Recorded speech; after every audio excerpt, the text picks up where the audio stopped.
आज हम शुरू करने वाले हैं पॉलिटी का रिवीजन, संघ शासन में स्वायत्तता के विशिष्ट मुद्दे। तो इसमें संघ शासन में अनुसूचित जाति एवं जनजातियों से संबंधित संघ शासन के द्वारा ही विधि में एकता की स्थापना संभव है। भारत के संघ शासन के द्वारा विभिन्न निर्जातीय समूहों को प्रतिनिधित्व देने का प्रयत्न किया गया है। जो भारत के निर्जातीय समूह हैं उनको प्रतिनिधित्व देने का प्रयत्न किया है, जिसके अंतर्गत अनुसूचित जातियों जनजातियों के लिए संविधान में विशिष्ट प्रावधान किए गए हैं। भारत में अनुसूचित जाति शब्द का प्रयोग पहली बार भारत शासन अधिनियम 1935 में किया गया था। भारतीय संविधान में अनुच्छेद 341 में राष्ट्रपति के द्वारा अनुसूचित जातियों का निर्धारण एवं राज्यों के राज्यपाल से परामर्श किया जाता है। तो राष्ट्रपति क्या करते हैं? अनुसूचित जातियों के निर्धारण के लिए राज्यपाल से परामर्श किया जाता है। अनुसूचित जातियों का अभिप्राय आदिवासी वनवासी है और जो भौगोलिक रूप से सुदूर पहाड़ी क्षेत्रों में रह रहे हैं, अत्यधिक पिछड़े हैं, जो अपनी आजीविका के लिए वन उत्पादों एवं कृषि पर निर्भर होते हैं। उनकी भाषा संस्कृति विशिष्ट होती है। वे समाज के मुख्य धारा में शामिल नहीं होते, जो स्वयं को अलग थलग महसूस करते हैं। उत्तर पूर्वी राज्यों में जनजातियों की आबादी अत्यधिक है। तो उत्तर पूर्वी राज्यों में जनजातियाँ अधिक हैं। भारत विशिष्ट शासन के दौरान भी उत्तर पूर्वी ब्रिटिश शासन जब था तो उत्तर पूर्वी राज्यों पर शासन का सीधा नियंत्रण नहीं था। अनुसूचित जातियों की सांस्कृतिक विशिष्टता महत्वपूर्ण है। उत्तर पूर्वी राज्यों में मेघालय, मिजोरम, त्रिपुरा, अरुणाचल प्रदेश में जनजातियों की कुल आबादी जनसंख्या के 80% भाग से भी अधिक है। तो 80% से भी अधिक जनजातियां हैं यहाँ इन क्षेत्रों में। अब जनजातीय क्षेत्रों में प्रशासन, तो प्रशासन कैसा है जनजातीय क्षेत्रों में? तो भारत संघ में अनुसूचित जनजातियों के प्रशासन के लिए विशेष व्यवस्था का प्रावधान है। भारत संघ में इन लोगों को परंपरागत अधिकारों एवं सांस्कृतिक स्वरूपों को संरक्षित रखने के लिए संविधान में 5वीं और 6ठी अनुसूची का उल्लेख किया गया है। 5वीं अनुसूची में असम, मेघालय, त्रिपुरा, मिजोरम को छोड़कर भारत के सभी राज्यों में जनजातीय क्षेत्रों के लिए प्रावधान है। यानी इन 4 राज्यों को छोड़कर बाकी देश के सभी राज्यों में जहाँ भी जनजातियाँ हैं तो उनके लिए प्रावधान है। जबकि 6ठी अनुसूची में इन 4 राज्यों जैसे असम, मेघालय, त्रिपुरा, मिजोरम के प्रशासन से संबंधित प्रावधान है। इन राज्यों में जनजातियों की आबादी 80% से ज़्यादा है। तो जनजातियों की आबादी 80% से ज़्यादा है। 6ठी अनुसूची के तहत जनजातीय स्वायत्तता को सुनिश्चित करने के लिए स्वायत्त जिला और स्वायत्त क्षेत्र की संकल्पना की गई है। संविधान में अनुच्छेद 339 में अनुसूचित जनजातियों के प्रशासन, अनुसूचित जनजातियों के कल्याण के विषय में रिपोर्ट देने के लिए राष्ट्रपति एक आयोग गठन करेंगे, जो संविधान के प्रारंभ के 10 वर्ष के पश्चात स्थापित करनी आवश्यक होगी। इसके अनुसार वर्ष 1960 में एक आयोग की स्थापना हुई, जिसके अध्यक्ष UN ढेबर थे। तो 1960 में एक आयोग का गठन हुआ है संबंधित में। अनुसूचित क्षेत्र, तो 5वीं अनुसूची में अनुसूचित क्षेत्र के प्रशासन का प्रावधान है। इस क्षेत्र का आशय जनजातीय क्षेत्रों के प्रशासन से है। जनजाति जहाँ है वहाँ के पर चलने वाले प्रशासन से उसका संबंध है। 5वीं अनुसूची में राष्ट्रपति राज्य संघ के किसी भी क्षेत्र को अनुसूचित क्षेत्र घोषित कर सकते हैं और अनुसूचित जनजातियों की बड़ी आबादी होनी चाहिए तो वो किसी भी क्षेत्र को अनुसूचित क्षेत्र घोषित कर देंगे, लेकिन वहाँ जनजातियाँ अधिक होनी चाहिए। अनुसूचित क्षेत्रों में प्रशासन के लिए राज्यपाल प्रत्येक वर्ष में राष्ट्रपति को एक रिपोर्ट देंगे और राष्ट्रपति जब ऐसी मांग करे तो राज्यपाल रिपोर्ट देना होगा। तो राष्ट्रपति मांग भी कर सकते हैं तो राज्यपाल को रिपोर्ट देना होगा।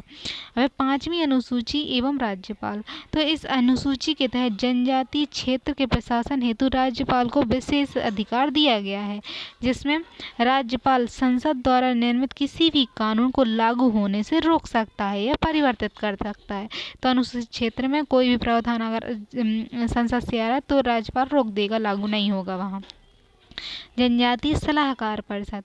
राज्यपाल द्वारा इस क्षेत्र को निकाय एवं कल्याण के लिए जनजातीय सलाहकार परिषद गठन किया गया है, जिसमें 20 सदस्य होते हैं। इनमें 3/4 सदस्य संबंधित विधानसभा के अनुसूचित जनजातियों के प्रतिनिधि होते हैं। तो उस क्षेत्र के जो 1/3 सदस्य होते हैं अनुसूचित जनजातियों के प्रतिनिधि होने चाहिए।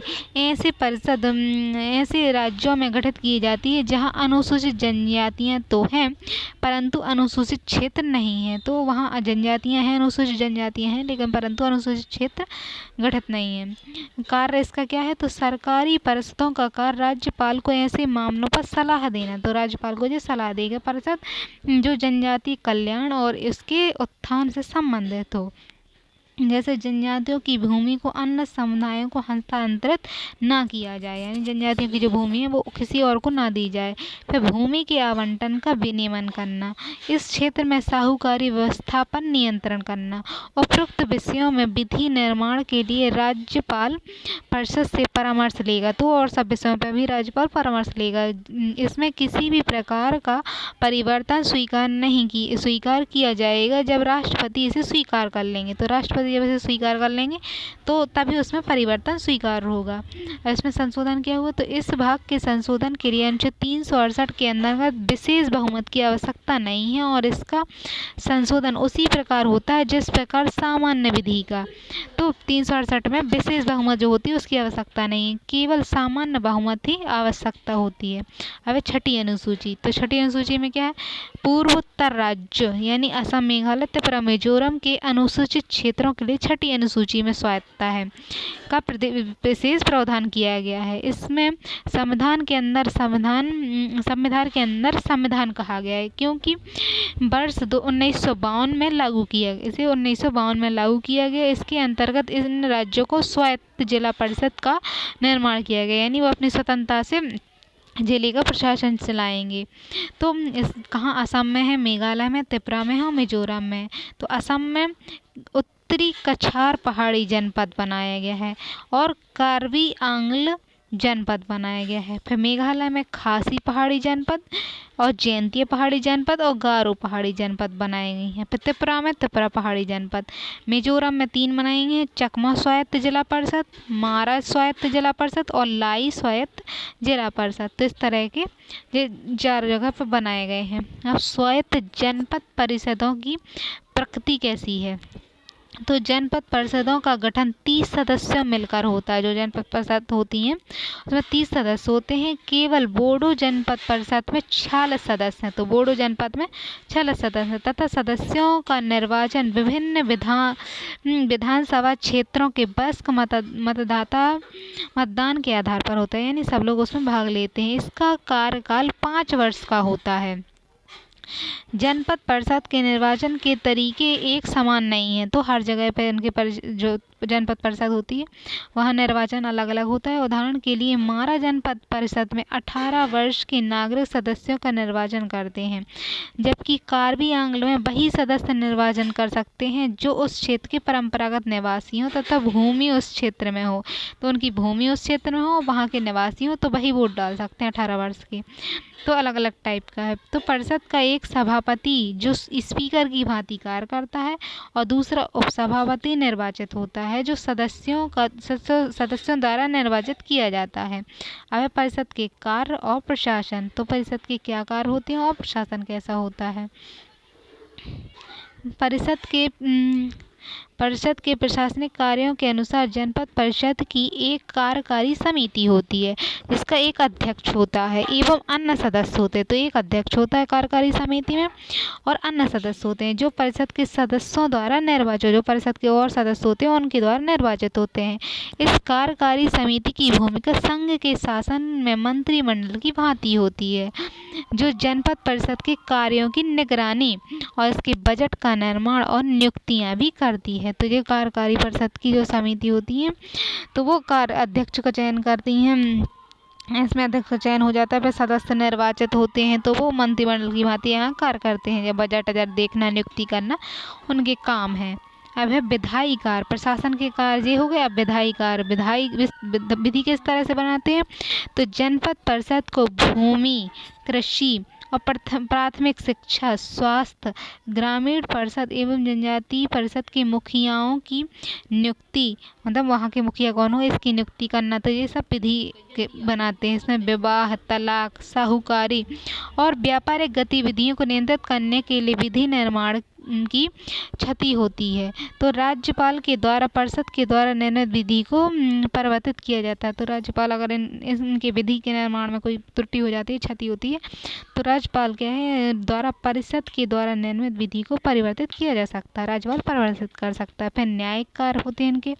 तो परिषदों को न्यायिक शक्तियाँ भी प्रदान की गई, जिसके अंतर्गत ग्रामीण और जनपद परिषद न्यायालय का गठन किया जाएगा। तो वहाँ एक न्यायालय का गठन किया जाएगा और जिसमें जनजातियों के पारंपरिक अनुसार, जनजाति जो है अपने परंपरा के अनुसार निर्धारण किया जाएगा न्याय का।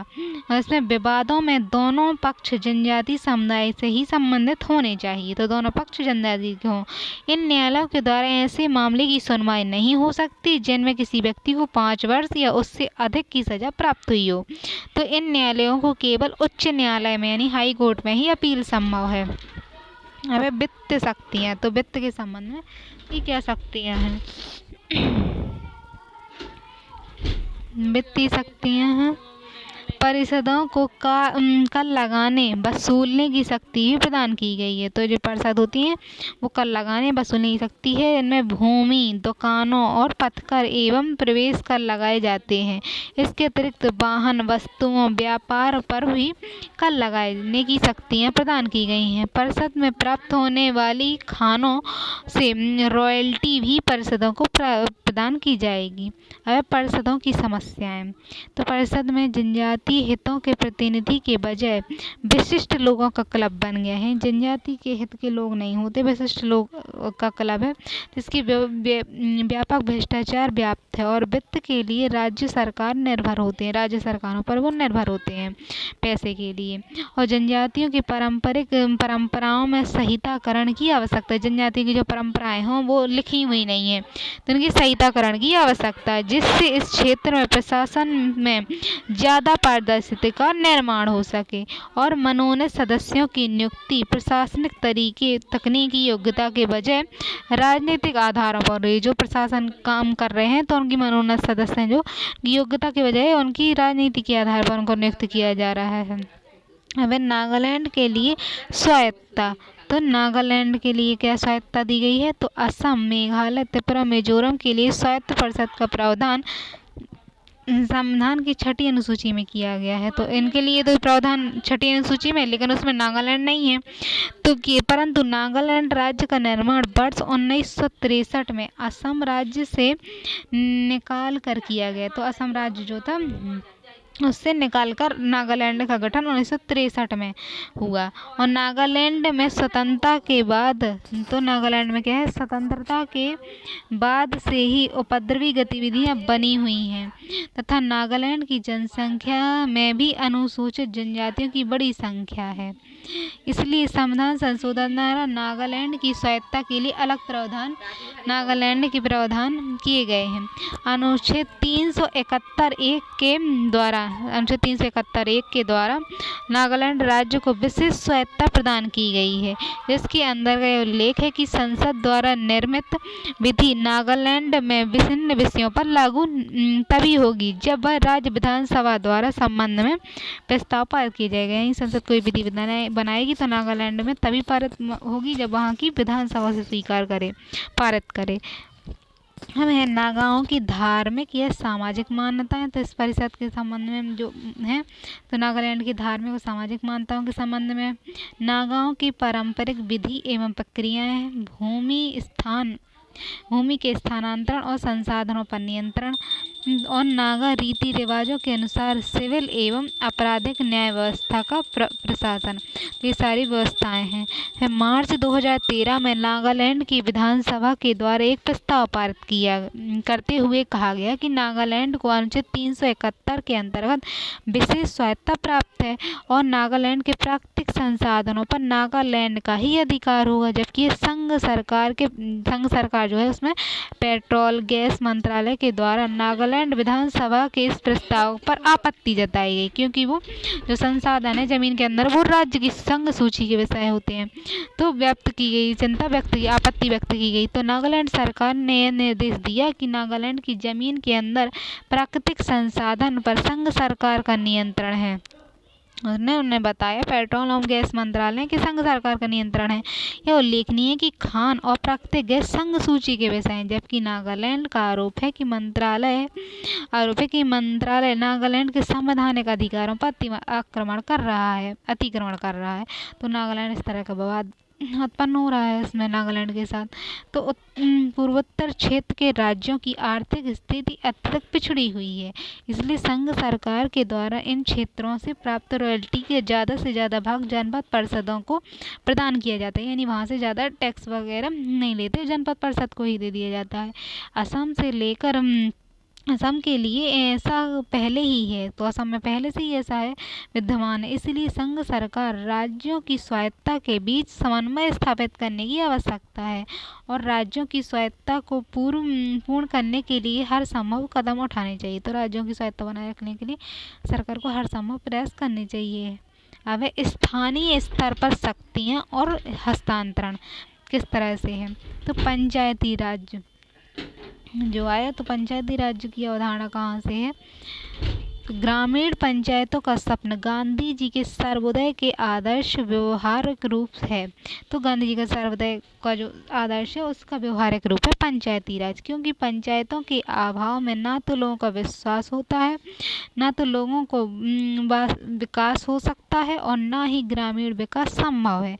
तो संघ एवं राज्य सरकारों द्वारा उठाए गए संवैधानिक प्रावधानों के परिणाम स्वरूप भारत में बहुस्तरीय संघवाद का विकास हुआ। तो 11वीं और 12वीं अनुसूची में पंचायतों एवं नगर पालिकाओं को क्रमशः 29 और 18 विषय सौंप दिए गए। तो 11वीं अनुसूची और 12वीं अनुसूची पंचायत और नगर पालिका बनाई गई और पंचायतों को 29 विषय और नगर पालिकाओं को 18 विषय सौंप दिए गए।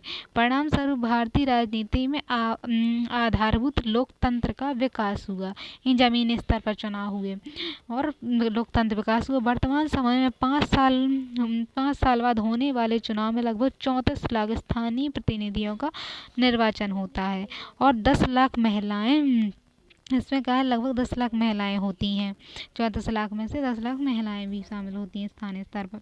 ऐतिहासिक विकास, तो इतिहास कैसा रहा है इसका, तो वर्ष 1870 में लॉर्ड मेयो ने भारत के स्थानीय शासन लागू करने की अनुशंसा तथा लॉर्ड रिपन के कार्यकाल में पहली बार क्या हुआ, स्थानीय बोर्ड की स्थापना हुई। तो स्थानीय स्वशासन और बोर्ड की स्थापना हुई लॉर्ड मेयो और लॉर्ड रिपन के कार्यकाल में, जो स्थानीय शासन के विकास में महत्वपूर्ण संचालन था। तो स्थानीय जो शासन था स्थानीय विकास में महत्वपूर्ण संरचनात्मक उपलब्धि मानी गई। फिर राष्ट्रीय आंदोलन में गांधी जी ने पंचायत राज को अत्यंत लोकप्रिय बना दिया कि पंचायत होना चाहिए, पंचायतों को चुनाव हो, तो लोकप्रिय बना दिया और संविधान सभा में पंचायती राज व्यवस्था का प्रसिद्ध गांधीवादी श्रीमन नारायण अग्रवाल ने किया। तो उनका प्रतिनिधित्व जो है प्रसिद्ध गांधीवादी जो थे नारायण अग्रवाल ने उनका प्रतिनिधित्व किया और पंचायती राज को संविधान के नीति निर्देशक तत्वों के भाग में शामिल किया गया, अनुच्छेद 40 में है जो। फिर स्वतंत्र भारत में J.C. कुमारप्पा ने गांधीवादी आदर्शों के आधार पर गांधीवादी अर्थव्यवस्था का भी समर्थन किया। फिर पंचायती राज का विकास कैसे हुआ, तो स्वतंत्र भारत में ग्रामीण जनता के जीवन स्तर में वृद्धि के लिए वर्ष 1952 में सामुदायिक विकास कार्यक्रम एवं वर्ष 1973 में राष्ट्रीय सेवा कार्यक्रम को फोर्ड फाउंडेशन की मदद से लागू किया गया, यानी समुदाय का विकास हो और राष्ट्र का विकास हो, तो इसके लिए कार्यक्रम चलाए गए और इनका फोर्ड फाउंडेशन का क्या है मदद लिया गया। सामुदायिक विकास कार्यक्रम के अंतर्गत ग्रामीण लोगों को सस्ते बीज, बेहतर तकनीक सुविधाएं देने का प्रयत्न किया गया, परंतु इन कार्यक्रमों की अपेक्षित सफलता नहीं मिली। इसलिए सरकार द्वारा सामुदायिक विकास कार्यक्रम के बेहतर क्रियान्वयन के लिए बलवंत राय मेहता समिति 1957 में स्थापित की गई। तो बलवंत राय मेहता समिति की स्थापना हुई सबके लिए। तो तो बलवंत राय मेहता समिति अपनी रिपोर्ट देगी। तो नवंबर 1957 में बलवंत राय मेहता समिति सरकार को अपनी रिपोर्ट देती है और उसने लोकतांत्रिक विकेंद्रीकरण योजना की सिफारिश की कि लोकतंत्र का और विकेंद्रीकरण हो, जिसमें पंचायती राज्य के रूप में जाना जाता है। फिर मेहता समिति द्वारा निम्नलिखित सिफारिशें दी गई। तो पंचायती राज्य में उन्होंने कहा कि त्रिस्तरीय पंचायती राज्य की स्थापना की जाएगी, जिसमें जिला स्तर पर होगा, जिला परिषद, ब्लॉक स्तर या प्रखंड स्तर पर पंचायत समिति और गांव स्तर पर ग्राम पंचायत का गठन किया जाएगा। तो उन्होंने त्रिस्तरीय पंचायत की व्यवस्था की, एक जिला स्तर पर हो, जिला स्तर पर जिला परिषद का गठन किया जाए और प्रखंड स्तर पर पंचायत समिति और गांव स्तर पर ग्राम पंचायत। इसके अंतर ग्राम पंचायत का चुनाव प्रत्यक्ष सीधा होगा, ग्राम पंचायत जो है उसका चुनाव निचले स्तर पर एकदम सीधा होगा और पंचायत समिति और जिला परिषद का चुनाव परोक्ष रूप से होगा। फिर नियोजन एवं विकास की सभी गतिविधियां इन संस्थान को सौंपी जाएंगी कि नियोजन वो अपने तरह से करें और विकास पंचायत समिति यानी खंड स्तर पर और कार्यकारी निकाय के रूप में होगी। तो पंचायत जो समिति है वो कार्यकारी निकाय होगा, जबकि जिला परिषद की भूमिका सलाहकारी और समन्वयकारी पर्यवेक्षक की होगी। तो काम समिति करेगी और जिला स्तर पर जो है वो सलाह देगा। और जिला परिषद का चेयरमैन जिला अधिकारी, जिला परिषद जो होगी उसका चेयरमैन जिला का अधिकारी होगा। इन संस्थाओं के प्रभावी क्रियान्वयन के लिए प्राप्त संसाधन स्थानीय और भविष्य की शक्तियों का विकेंद्रीकरण किया जाएगा। तो स्थानीय शक्तियों का और भविष्य की शक्तियों का भी विकेंद्रीकरण किया जाएगा। अब है बलवंत राय मेहता समिति की सिफारिश के बाद पहली बार 2 अक्टूबर 1959 को राजस्थान के नागौर जिले में, तो सबसे पहले कहाँ हुआ, राजस्थान के नागौर जिले में 1959 को जिले में पंचायती राज को लागू किया गया। दूसरा राज्य आंध्र प्रदेश था, फिर जहाँ पंचायती राज लागू किया गया फिर दूसरा राज्य आंध्र प्रदेश था। तो पहले राजस्थान का नागौर, दूसरे में आंध्र प्रदेश। फिर 60 के दशक में भारतीय राजनीतिक व्यवस्था में अनेक संकट देखे गए, जैसे 2 युद्ध हुए, भारत चीन का युद्ध हुआ, पाकिस्तान के मध्य खनन और आर्थिक संकट, खाद्यान्न का संकट हुआ और आर्थिक संकट भी आ गए। तो पंचायतों का प्रभावी क्रियान्वयन नहीं हो सका, तो पंचायतें ठप हो गई और उनका क्रियान्वयन आगे नहीं हो सका। अब है अशोक मेहता समिति। तो जनता पार्टी की सरकार ने 1977 में अशोक मेहता समिति का गठन किया, जिसने वर्ष 1978 में अपनी रिपोर्ट दी और अपने सुझाव भी दिए। उन्होंने 78 में अपने सुझाव दिए होंगे, गठन 77 में हुआ। तो इन्होंने कहा कि पंचायती राज द्विस्तरीय होगा, जिसमें जिला परिषद एवं मंडल पंचायत नामक 2 स्तर होंगे। तो इन्होंने 2 स्तर की बात की, एक जिला स्तर पर, एक मंडल स्तर पर। इसमें 15 से 20 हजार की आबादी के लिए एक मंडल पंचायत का गठन किया जाएगा। तो मंडल पंचायत जो बननी है वो 15 से 20 हजार की आबादी पे एक मंडल पंचायत बनेगी, उन्होंने कहा। समिति ने क्या किया, जिला स्तर को सर्वाधिक महत्व दिया, इसे जनपद स्तर और योजनाओं के निर्माण के लिए उत्तरदायी और कार्यकारी निकाय के रूप में माना। तो जनपद की जो योजनाएं होंगी और कार्य का क्रियान्वयन होगा उसका निकाय होगा। पंचायतों के चुनाव में सभी स्तरों पर राजनीतिक दलों की भागीदारी को औपचारिक मंजूरी दे दी। तो पंचायत जब चुनाव होगा तो पंचायत में सभी राजनीतिक दल भागीदार होंगे। समिति ने पंचायती राज्य संस्थाओं को करारोपण की शक्ति, तो पंचायती राज्य होंगे जो उनमें करारोपण की उन्हें शक्ति होगी, अपने संसाधन उगाने की शक्ति देने की भी अनुशंसा की है। फिर राज्य सरकारों द्वारा पंचायती राज संस्थाओं के कार्यकरण में हस्तक्षेप नहीं किया गया, यानी राज्य सरकार पंचायतों के कार्य में हस्तक्षेप नहीं करेंगी। और पंचायतों के विघटन के बाद पुनः 6 महीने की अवधि में हो जाने चाहिए, यानी जो चुनाव होंगे पंचायत का अगर विघटन हो जाता है तो चुनाव 6 महीने के अंदर होंगे। और पंचायतों में अनुसूचित जातियों और जनजातियों को उनकी जनसंख्या के अनुपात में सीटें आरक्षित करने की सिफारिश की गई। तो क्या अनुसूचित जनजातियाँ और जातियाँ और जनजाति जितनी होगी तो उनके हिसाब से सीटें आरक्षित की जाएंगी। इस समिति में पंचायती राज वित्त निगम की स्थापना, यानी एक वित्त का निगम होगा। समिति के अनुसार राज्य सरकार के मंत्रिपरिषद में एक पंचायती राज की भी नियुक्ति की जाएगी। तो राज्य सरकार में एक क्या हो, पंचायती राज का मंत्री भी होगा जो पंचायतों के संबंध में बात करेगा। भारत में मुख्य निर्वाचन आयुक्त की सलाह से राज्य मुख्य निर्वाचन आयोग को पंचायतों के चुनाव पंचायत में चुनाव है तो चुनाव आयोजित करने चाहिए। तो मुख्य निर्वाचन आयोग की सलाह से राज्य का जो निर्वाचन आयोग वो पंचायत के चुनाव आयोजित करेगा। फिर विकास पंचायत से अलग एक न्यायिक पंचायत की भी स्थापना होनी चाहिए जिसका अध्यक्ष एक न्यायाधीश हो, यानी एक न्यायालय भी के लिए भी पंचायत होनी चाहिए जो न्याय करे।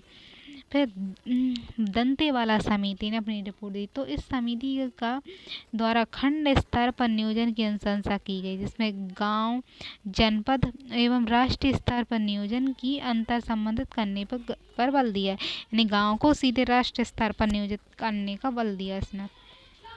तो खंड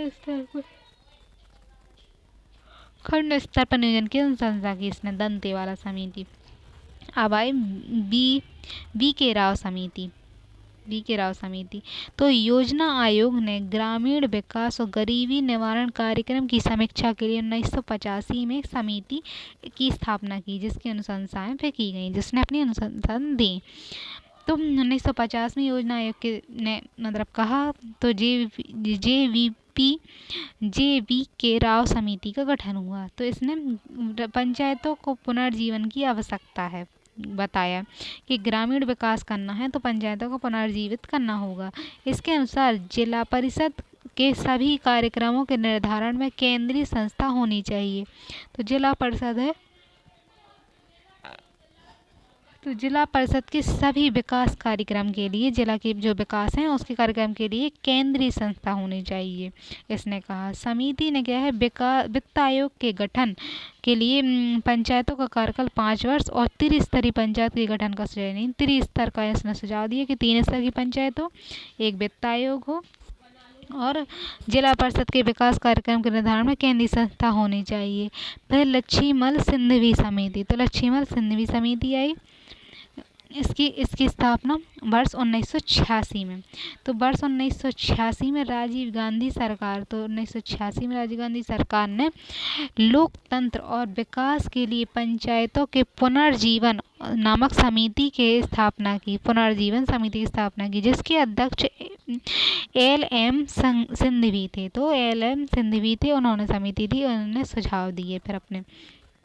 तो इन्होंने क्या सुझाव दिए, पंचायतों में संवैधानिक आधार प्रदान किया जाए, यानी वो संविधान में हो पंचायतें। फिर त्रिस्तरीय यानी ग्राम स्तर पर, खंड स्तर पर, जिला स्तर पंचायतों का गठन किया जाए। तो लक्ष्मी सिंधी समिति ने त्रिस्तरीय पंचायत की व्याख्या दी, इसके पहले जो थे उन्होंने भी दी थी। फिर पंचायतों के चुनाव एक निश्चित अवधि में संपन्न कराने के लिए एक निर्वाचन आयोग की व्यवस्था की जाए ताकि निश्चित अवधि में क्या है, चुनाव हो सके। फिर वित्त आयोग प्रभाव कार्यकरण के लिए पर्याप्त अनुदान दिए जाए। तो वित्त आयोग के प्रभावी कार्यकरण के लिए एक पर्याप्त अनुदान भी उन्हें देना चाहिए पंचायतों को। तो इससे पहले जे.वी. राव समिति उसने भी त्रिस्तरीय पंचायतों के गठन की बात करी थी। इसने और क्या कहा, लक्ष्मी समिति ने 1986 की समिति है, इसने राजनीतिक दलों के सहभागिता को हतोत्साहित करना। तो राजनीतिक दल हैं उनकी सहभागिता में को हतोत्साहित करना और पंचायतों में विवाद निपटान के लिए न्याय पंचायत के गठन का सुझाव दिया। तो पंचायत के विवादों के निपटान के लिए एक न्याय पंचायत के गठन की बात इसने कही। अब है पी.के. समिति। तो इसके संबंध में एक और समिति आई, पी.के. थुंगन। वर्ष 1988 में पी.के. थुंगन ने पंचायती राज को संवैधानिक आधार देने का समर्थन किया, परंतु थुंगन समिति के अनुसार भारत में पंचायतों का संबंध सीधा संघ सरकार से होना चाहिए था। विकेंद्रीकरण की जगह संघ सरकार की ओर लेके जा रहे हैं। अतः समिति ने पंचायती राज्यों को राज्य का विषय नहीं माना। तो पंचायती राज्य उनको राज्यों का विषय नहीं माना बल्कि केंद्र का विषय मान लिया। तो थुंगन समिति की सिफारिशें इस तरह हैं कि इन्होंने त्रिस्तरीय पंचायत को संवैधानिक आधार देने की बात कही।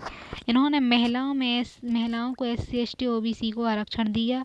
जाए, ये कहा। फिर वित्त आयोग की स्थापना की सिफारिश की और एक नियोजन एवं समन्वय समिति बनाई जाए। नियोजन के लिए एक समन्वय समिति बनाई जाए जिसका अध्यक्ष राज्य नियोजन मंत्री होगा। तो नियोजन के अध्यक्ष राज्य नियोजन मंत्री होगा तथा जिला परिषद का अध्यक्ष इस समिति के सदस्य होंगे। तो सभी जिला स्तर के जो अध्यक्ष होते हैं वो इसके अध्यक्ष होंगे। फिर ग्राम पंचायतों को सीमित न्यायिक अधिकार दिए जाए। ग्राम पंचायतें जो हैं उनको सीमित न्यायिक अधिकार दिए जाएं। ग्राम पंचायतों का कार्यकाल 5 वर्ष हो और तथा सभी राज्यों की एक इच्छा अनुसार कम भी हो सकता है। तो ग्राम पंचायत जो है उनके अनुसार, राज्यों के अनुसार कम भी हो सकता है उनका कार्यकाल, परंतु यह किसी भी दशा में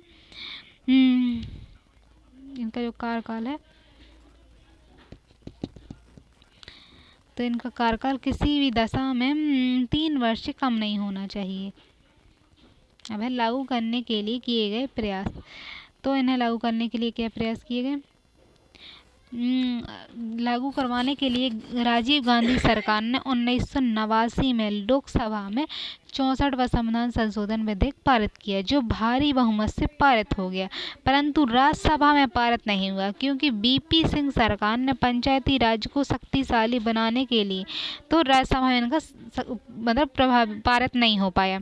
अब बीपी सिंह सरकार आई तो उसने क्या किया, उस वर्ष 1990 में मंत्रियों का एक सम्मेलन आयोजित किया और 1990 में सरकार ने लोकसभा में संविधान संशोधन विधेयक प्रस्तुत किया, परंतु बीपी सिंह सरकार गिर गई तो ये लोकसभा में ही पारित नहीं हो पाया। फिर 1991 नरसिंह राव सरकार ने पुनः इस संवैधानिक आधार देने का प्रयत्न किया और 73 व 74वां संविधान संशोधन अधिनियम 1992 में पारित हो गया, जिससे 1993 में लागू हो गया। और संविधान लागू होने के बाद पहली बार मध्य प्रदेश राज्य में चुनाव हुए। तो सबसे पहले जब लागू हुआ संविधान में तो मध्य प्रदेश में चुनाव हुए और मध्य प्रदेश से अपना लिया गया।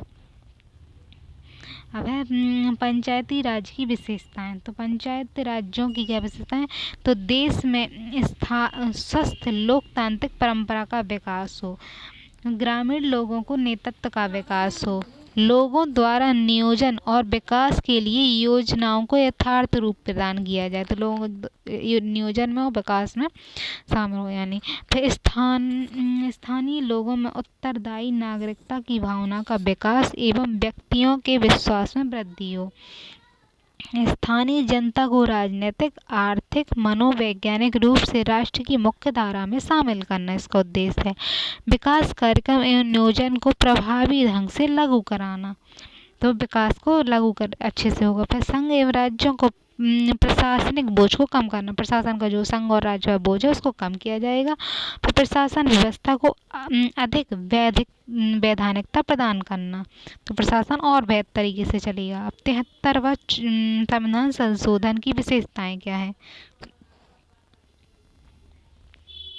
तो वर्ष 1993 में कांग्रेस की पार्टी की सरकार ने पंचायती राज को संवैधानिक दर्जा देने का निश्चय किया, जिसके पूर्व श्री लक्ष्मी सिंह समिति ने पंचायती राज को सुचारू रूप से संचालन हेतु पंचायती राज से संबंधित प्रावधान को संविधान में शामिल करने की सिफारिश की थी और 24 अप्रैल 1993 में संसद ने 73वां संविधान संशोधन किया और जिसके बाद भाग 9 जोड़ दिया गया, भाग 9 आया और यह संविधान संशोधन विधेयक को पंचायत राज संबंधी कानून बनाने के लिए ढांचा प्रदान करता है। तो भाग 9 आया जिसमें पंचायती राज इस संविधान संशोधन के प्रावधान के अधीन राज्यों को 1 वर्ष के अंदर ऐसा कानून बनाने को कहा गया जिसमें पंचायत राज व्यवस्था हो। तो राज्यों को इस तरह का कानून बनाने के लिए कहा गया। फिर त्रिस्तरीय पंचायती राज। तो त्रिस्तरीय जो पंचायती राज है वह क्या है? राज्य सूची का विषय है। तो अब जो बन गया वास्तव में उसमें क्या है? तो त्रिस्तरीय जो है राज्य सूची का विषय है। इसमें 73वें संविधान संशोधन द्वारा संविधान के भाग 9 में 11वीं अनुसूची जोड़ी गई। तो भाग 73वां संविधान संशोधन हुआ तो और भाग 9 में 11वीं अनुसूची जोड़ दी गई। भाग 9 तथा 11वीं अनुसूची में इनको जोड़ा गया। 30 स्तरीय पंचायत की स्थापना की है जिसमें ग्राम स्तर पर, खंड खंड स्तर पर और जिला स्तर पर की गई, परंतु 73वें संविधान संशोधन द्वारा प्रावधान भी किए गए और जिनमें जिन राज्यों की आबादी 20 लाख से कम है वहां 2 स्तर के पंचायती राज की स्थापना की जाएगी। उदाहरण के लिए गोवा, मणिपुर में ग्राम जहां 20 लाख से कम आबादी है तो वहाँ 2 स्तर के पंचायती राज होंगे। जैसे गोवा है और मणिपुर में है तो वहाँ ग्राम स्तर और जिला स्तर के 2 स्तरीय पंचायतों की स्थापना होगी। और पंचायतों तो इस तरह से होगा। फिर पंचायतों की शक्तियाँ, तो 73वें संविधान संशोधन के अनुसार 11वीं अनुसूची में पंचायतों को 29 विषय प्रदान किए गए। तो 73वां संविधान संशोधन हुआ और तो उस 11वीं अनुसूची में जोड़ा गया तो उसमें 29 विषय प्रदान किए गए पंचायतों को। इन विषयों पर आर्थिक विकास, सामाजिक न्याय की योजनाओं का निर्माण एवं उनके क्रियान्वयन करना पंचायतों का मूल दायित्व है। तो समाज का न्याय हो, योजनाएं बनाना हो, उनका योजनाओं का निर्माण और आर्थिक विकास, तो ये सब पंचायत के अधिकार होंगे। 29 विषय में मुख्य हैं, मतलब जो प्रमुख विषय हैं जैसे परिवार कल्याण करना पंचायतों का विषय है। फिर महिला बाल विकास, सामाजिक सार्वजनिक वितरण प्रणाली, बाजार और मेले की व्यवस्था, पुस्तकालय, कृषि और कृषि विकास, पशुपालन, डेयरी, मुर्गी पालन, मछली पालन, लघु उद्योग, खाद्य प्रसंस्करण, पेयजल, प्राथमिक एवं माध्यमिक शिक्षा, सड़क, पुलिया इत्यादि का निर्माण विषयों पर पंचायत योजनाओं के निर्माण का अधिकार है, यानी पंचायत इनके संबंध में योजनाएं बनाएगी। वह राज्य निर्वाचन आयोग, राज्य निर्वाचन आयोग की क्या भूमिका है, तो पंचायत के चुनाव के लिए राज्य निर्वाचन आयोग की स्थापना की गई, जिसका कार्य पंचायत के चुनाव के लिए निर्वाचन नामांकन प्रणाली नामावली है जो का निर्माण करना है, चुनाव पर नियंत्रण और निगरानी रखना है, तो राज्य का निर्वाचन आयोग वो करेगा। और पंचायतों के निर्वाचन क्षेत्रों के परिसीमन का न्यायिक पुनरावलोकन नहीं किया जा सकता। तो पंचायत जो है, तो पंचायत का जो सीटें बढ़ाई जाएंगी तो परिसीमन कहलाता है वो, तो उसका न्यायालय क्या है, पुनरावलोकन नहीं कर सकती। पंचायत के चुनाव में गड़बड़ी या विवाद पर निपटारा संबंधित राज्य के उच्च न्यायालय द्वारा किया जाए, यानी हाई कोर्ट उसका न्याय करेगा। राज्य निर्वाचन आयोग के अध्यक्ष, तो राज्य का जो निर्वाचन आयोग का अध्यक्ष होगा की नियुक्ति राज्यपाल करता है, लेकिन इस उच्चतम न्यायालय के न्यायाधीश की भांति हटाए जाने का प्रावधान है। और इसे जो न्यायाधीश वो निर्वाचन आयोग है राज्य का, तो उसे हटाए जाने की किस तरह से हटाएंगे, तो जिस तरह से न्यायाधीश को हटाते हैं हाई कोर्ट के, उसी तरह से उसे हटाया जाएगा।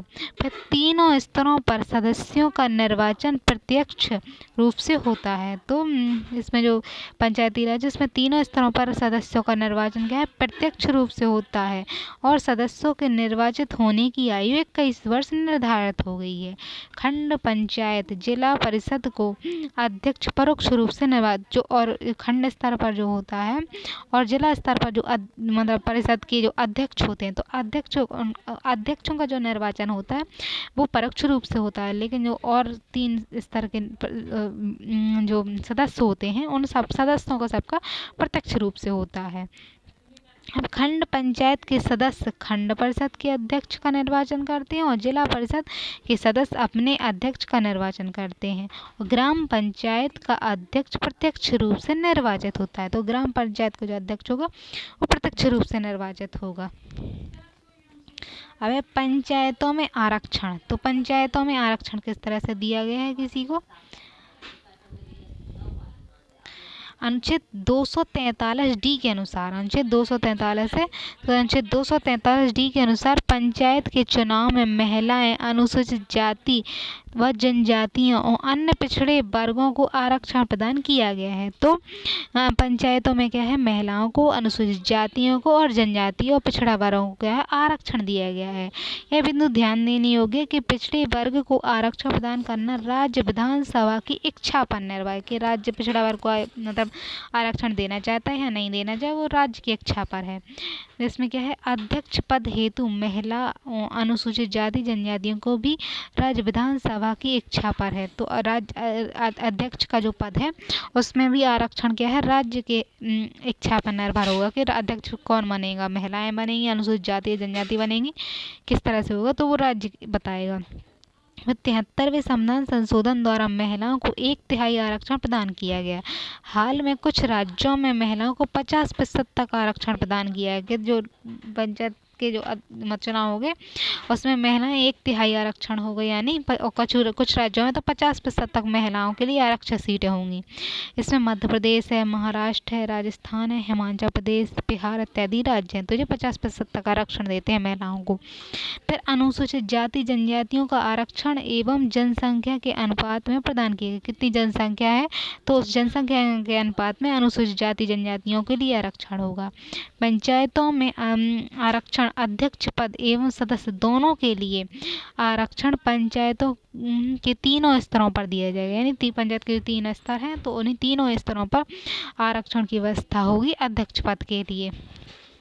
और कार्यकाल इनका क्या है तो पंचायतों का कार्यकाल 5 वर्ष के लिए निर्धारित किया गया है। यदि पंचायतों का विघटन निर्धारित समय के पहले हो जाता है तो पंचायतों को 6 माह के अंदर चुनाव होंगे और जो बचे हुए समय के लिए होंगे। यदि पंचायतों का कार्यकाल 6 महीने से कम बचा है तो चुनाव संपूर्ण 5 वर्ष के लिए होंगे, यानी पूरे सीधे 5 वर्ष के लिए चुनाव होंगे, ना कि बचे हुए कार्यकाल के लिए। लेकिन अगर ज़्यादा समय बचा है तो फिर 6 महीने के अंदर होंगे। सदस्यों की योग्यता क्या होनी चाहिए तो पंचायत सदस्य निर्वाचित होने के लिए 21 वर्ष की आयु होगी। यानी पंचायत का अगर चुनाव का लड़ना है, आपको सदस्य बनना है तो 21 वर्ष की आयु होनी चाहिए।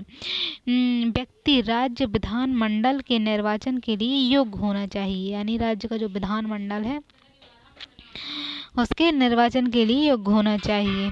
अब राज्य वित्त आयोग, तो राज्य का जो वित्त आयोग है उसके संबंध में तो 73वें संविधान संशोधन 1993 के अंतर्गत राज्य वित्त आयोग की स्थापना की गई। इसके अध्यक्ष की नियुक्ति राज्यपाल के द्वारा की जाएगी, यानी राज्य में एक वित्त आयोग होगा और इसकी नियुक्ति कौन करेगा, राज्यपाल करेगा। कार्य क्या होंगे इसके, निम्नलिखित कार्य जैसे कि ये पंचायतों द्वारा लगाए जाने वाले शुल्क का निर्धारण और उनके बीच विभाजन करना।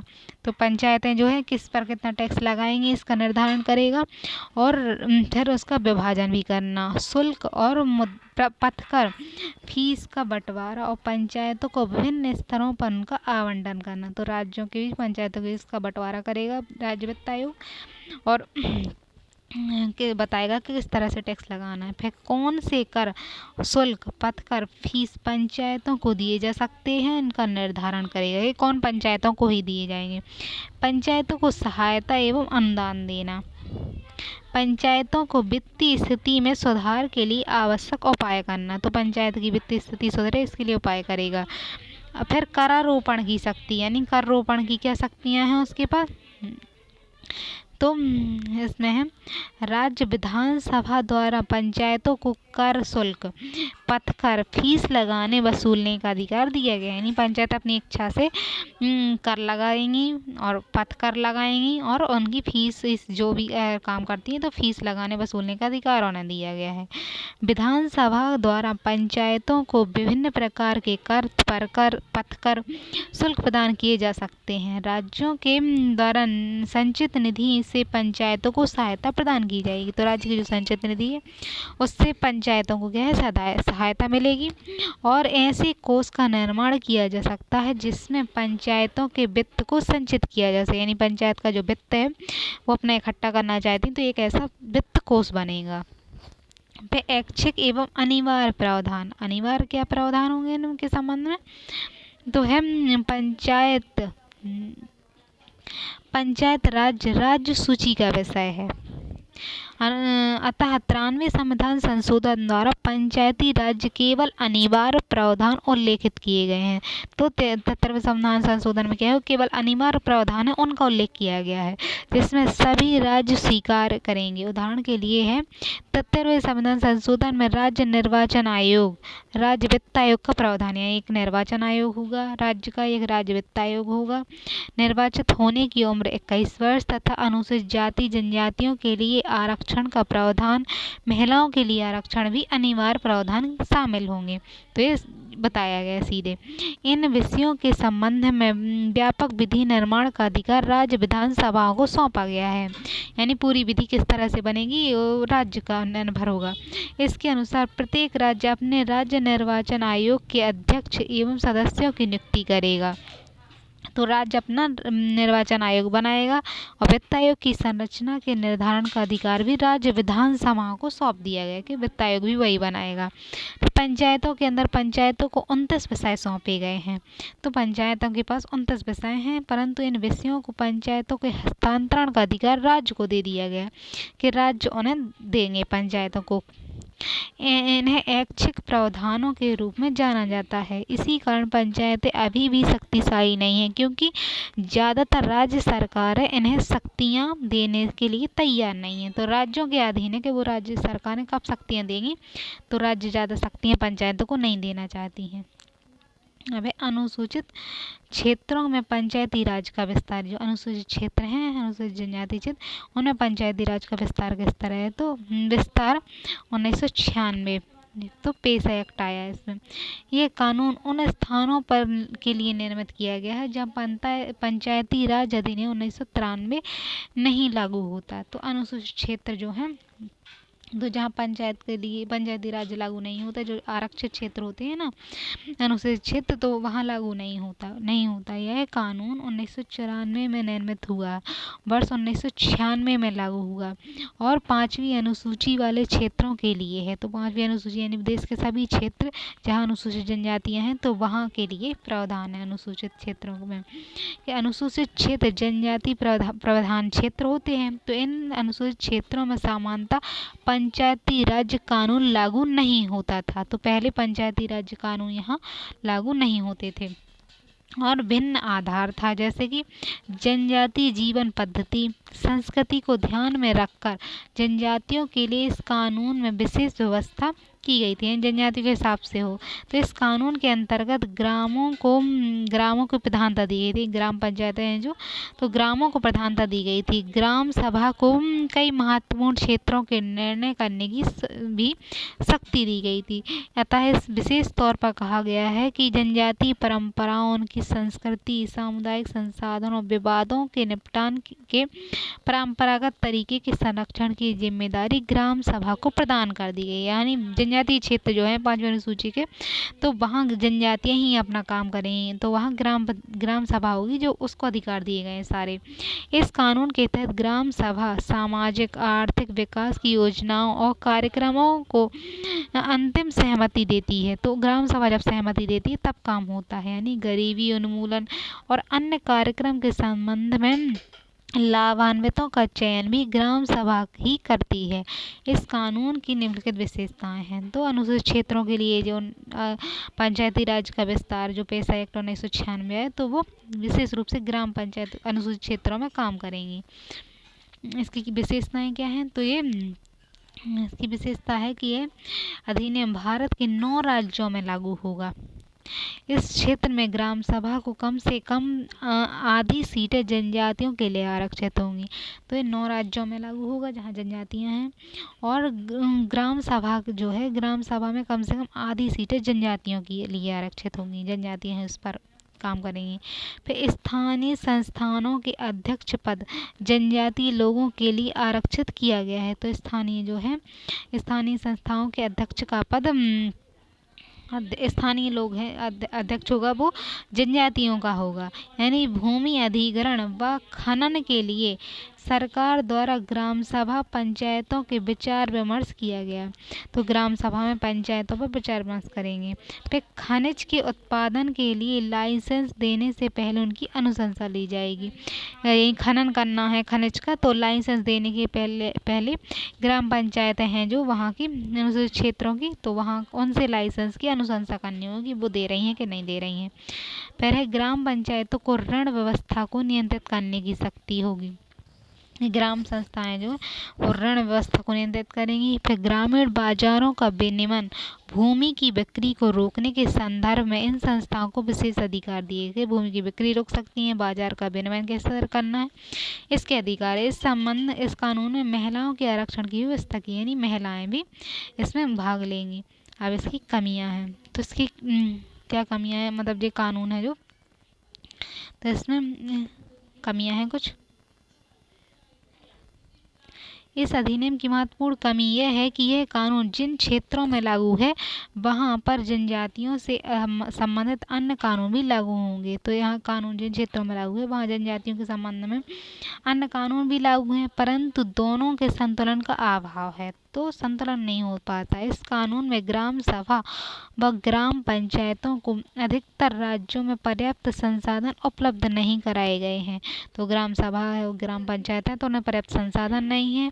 अब तक 94 जिलों में पेशा कानून लागू है, जो कानून बनाया गया 1996 का, तो जो 94 जिलों में अभी भी लागू है, जिसमें 32 जिला माओवाद से प्रभावित हैं और इन इलाकों की स्थिति बहुत खराब है। जैसे छत्तीसगढ़, उड़ीसा इलाकों में पेशा के प्रभावी क्रियान्वयन में वामपंथी उग्रवाद को नियंत्रित करने में सहायता मिल सकती है।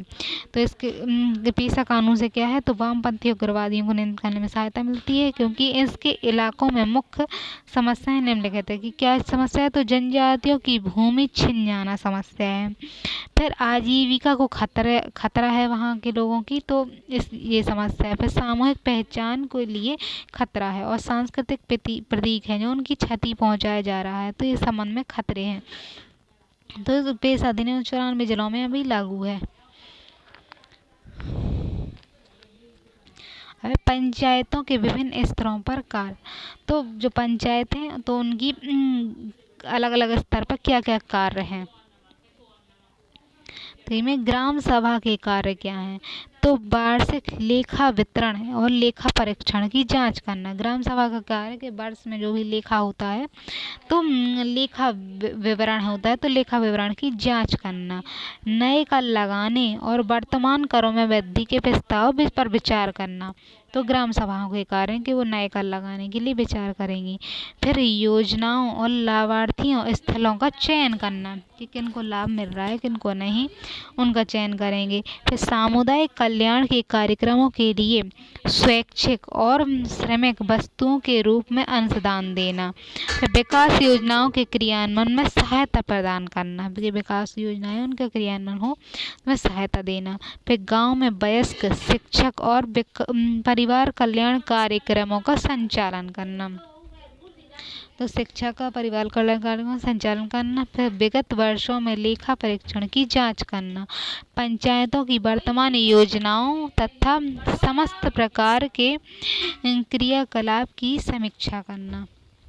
ग्राम पंचायतों के क्रियाकलाप की आय व्यय की स्पष्टीकरण मांग करना। तो ये ग्राम सभा के कार्य हैं। अब ग्राम पंचायत के कार्य, तो ग्राम सभा के कार्य थे, अब ग्राम पंचायत के कार्य हैं।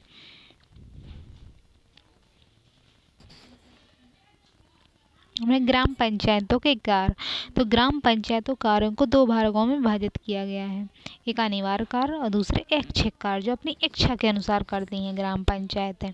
तो ग्राम पंचायतों के अनिवार्य कार्य वे कार्य जो ग्राम पंचायतों करना अनिवार्य है, जैसे सार्वजनिक कुओं, तालाबों, जलाशयों का निर्माण एवं उनके मरम्मत रख रखाव करना, तो ग्राम पंचायतों का अनिवार्य कार्य है। फिर सार्वजनिक मार्गों यानी रोड बनवाना, शौचालयों, नालियों और ग्राम पंचायतों की सड़कों, पुलियों का निर्माण एवं गैर जो मार्ग होते हैं और अन्य मार्ग, तो मार्गों का क्या है, मार्गों और अन्य सार्वजनिक स्थलों में प्रकाश की व्यवस्था करना। फिर कृषि का विकास, जन्म, मृत्यु और विवाह का पंजीकरण करना। फिर लघु सिंचाई सुविधाओं का निर्माण करना, सार्वजनिक हाटों यानी बाजार, मेले इत्यादि की स्थापना। फिर फिर टीकाकरण और सुई लगवाना, पशुओं और उनके नस्लों का सुधार करना, सार्वजनिक भूमि का प्रबंधन करना। तो ये इसके अनिवार्य कार्य हैं पंचायतों के। अब ऐच्छिक कार्य वो कर सकती हैं और नहीं भी कर सकती हैं। तो ये कार्य जिनके पंचायतों की अपनी इच्छा और राज्य सरकारों के आदेश से करती है, ये राज्य सरकार का आदेश है तो कर सकती है या उनकी इच्छा है तो करेंगी। जैसे सड़कों के किनारे अन्य स्थानों पर वृक्ष लगवाना, फिर धर्मशालाओं, विश्राम गृहों और सार्वजनिक घाटों का निर्माण कराना, फिर सामुदायिक केंद्रों व व्यवस्था, समुदाय केंद्र है तो समुदाय केंद्र की व्यवस्था, फिर खेल स्थलों का विकास, पुस्तकालयों, पार्कों का निर्माण, सामाजिक एवं नैतिक कल्याण का संवर्धन करना। इसमें मद्य निषेध, छुआछूत का उन्मूलन और भ्रष्टाचार उन्मूलन, मुकदमेबाजी को हतोत्साहित करना, फिर झगड़ों को सहमति द्वारा सुलझाने को प्रोत्साहित करना। तो ये कार्य उनके ऐच्छिक कार्य में आते हैं। अब है खंड जो है खंड स्तर पर पंचायतों के कार्य जो खंड स्तर पर होती हैं। तो भारत के अधिकांश राज्यों में खंड पंचायतें स्थानीय शासन की मूल धुरी यानी स्थानीय रूप में खंड पंचायतें कार्य करती हैं। तो खंड पंचायत के द्वारा ही समूची योजनाओं का क्रियान्वयन होता है और पंचायत समिति कार्यकारी अधिकारी खंड विकास अधिकारी होता है। पंचायतों के जो समिति का कार्यकारी अधिकारी होता है खंड का विकास अधिकारी होता है। तो पंचायतों के कार्यों का पर्यवेक्षण और निरीक्षण, साथ ही पंचायतों को आवश्यक तकनीकी और वित्त सहायता भी प्रदान करता है। पंचायत समिति के कार्यों को निम्नलिखित भागों में बांटा गया है, जैसे नगरीय सुविधाएं प्रदान करना, विकास कार्यक्रमों विकास कार्यों को पूर्ण करना।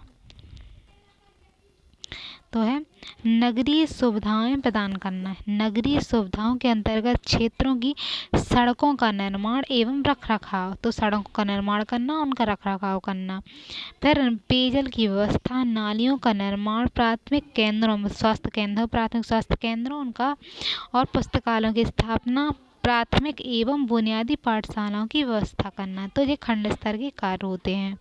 फिर विकास कार्यों का निर्माण करना यानी विकास कार्य सामुदायिक विकास के अंतर्गत आने वाले सभी कार्यों का निष्पादन, जैसे उन्नत बीज की में वृद्धि और वितरण, उन्नत बीज आए। फिर ऋण की व्यवस्था, दुग्ध व्यापार, कुटिल और ग्रामीण लघु उद्योगों का विकास और प्रशिक्षण केंद्रों की स्थापना करना। तो इस तरह से ये कार्य होते हैं इनके। खंड पंचायत के कार्य यानी नगर की सुविधाओं के लिए प्रदान करना और विकास के कार्य, दो प्रकार के कार्य खंड पंचायतें करती हैं। अब है जिला परिषद के कार्य, जो जिला स्तर पर होती हैं पंचायत परिषदें, उनके कार्य क्या हैं। तो जिला स्तर की जो परिषद है उनके क्या है, जिला परिषद मूलतः निरीक्षणकारी कार्य संपादन करता है। जिला परिषद का कार्य अपने अधीनस्थ निकायों के कार्यों का पर्यवेक्षण और तथा उनके मध्य समन्वय स्थापित करना है। यद्यपि वर्तमान समय में जिला परिषद समन्वयनात्मक भूमिका के अतिरिक्त विकास कार्य भी संपादन यानी विकास कार्य भी करता है और उनका समन्वय भी करता है, निरीक्षण करता है। फिर जिला परिषद के महत्वपूर्ण कार्य निम्न हैं, जैसे पंचायत समिति के बजट का परीक्षण, पंचायतें जो समितियां हैं तो पंचायत समिति के बजट का परीक्षण करना, अनुमोदन और वित्तीय पंचायत समितियों को कुशलतापूर्वक कार्य संपादन करने के निर्देश देना। फिर पंचायत समितियों द्वारा तैयार की गई योजनाओं को समन्वित करना। राज्य सरकारों को जनपद के विकास कार्यों के संदर्भ में परामर्श देना कि जनपद का विकास किस तरह से हो सकता है। फिर राज्य सरकारों द्वारा निर्धारित राशि को जिला की पंचायत समिति को वितरित करना। तो राज्य सरकार है तो राज्य सरकार द्वारा निर्धारित धनराशि जो है उसको क्या पंचायत समिति में वितरित करना।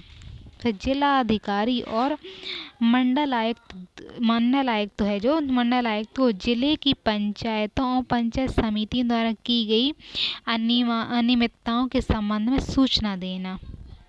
फिर राज्य सरकार को जिले की पंचायतों और पंचायत समिति के बीच कार्यों के विभाजन के संदर्भ में सलाह देना, यानी पंचायतें हैं और पंचायत की जो समितियां हैं जिले की, उनके बीच कार्य का विभाजन किस तरह से और शक्तियों का प्रयोग और राज्य सरकार द्वारा उन्हें सौंपा जाए, तो ये सारे कार्य करती हैं वो। अब है पंचायतों पर राज्य सरकार का नियंत्रण।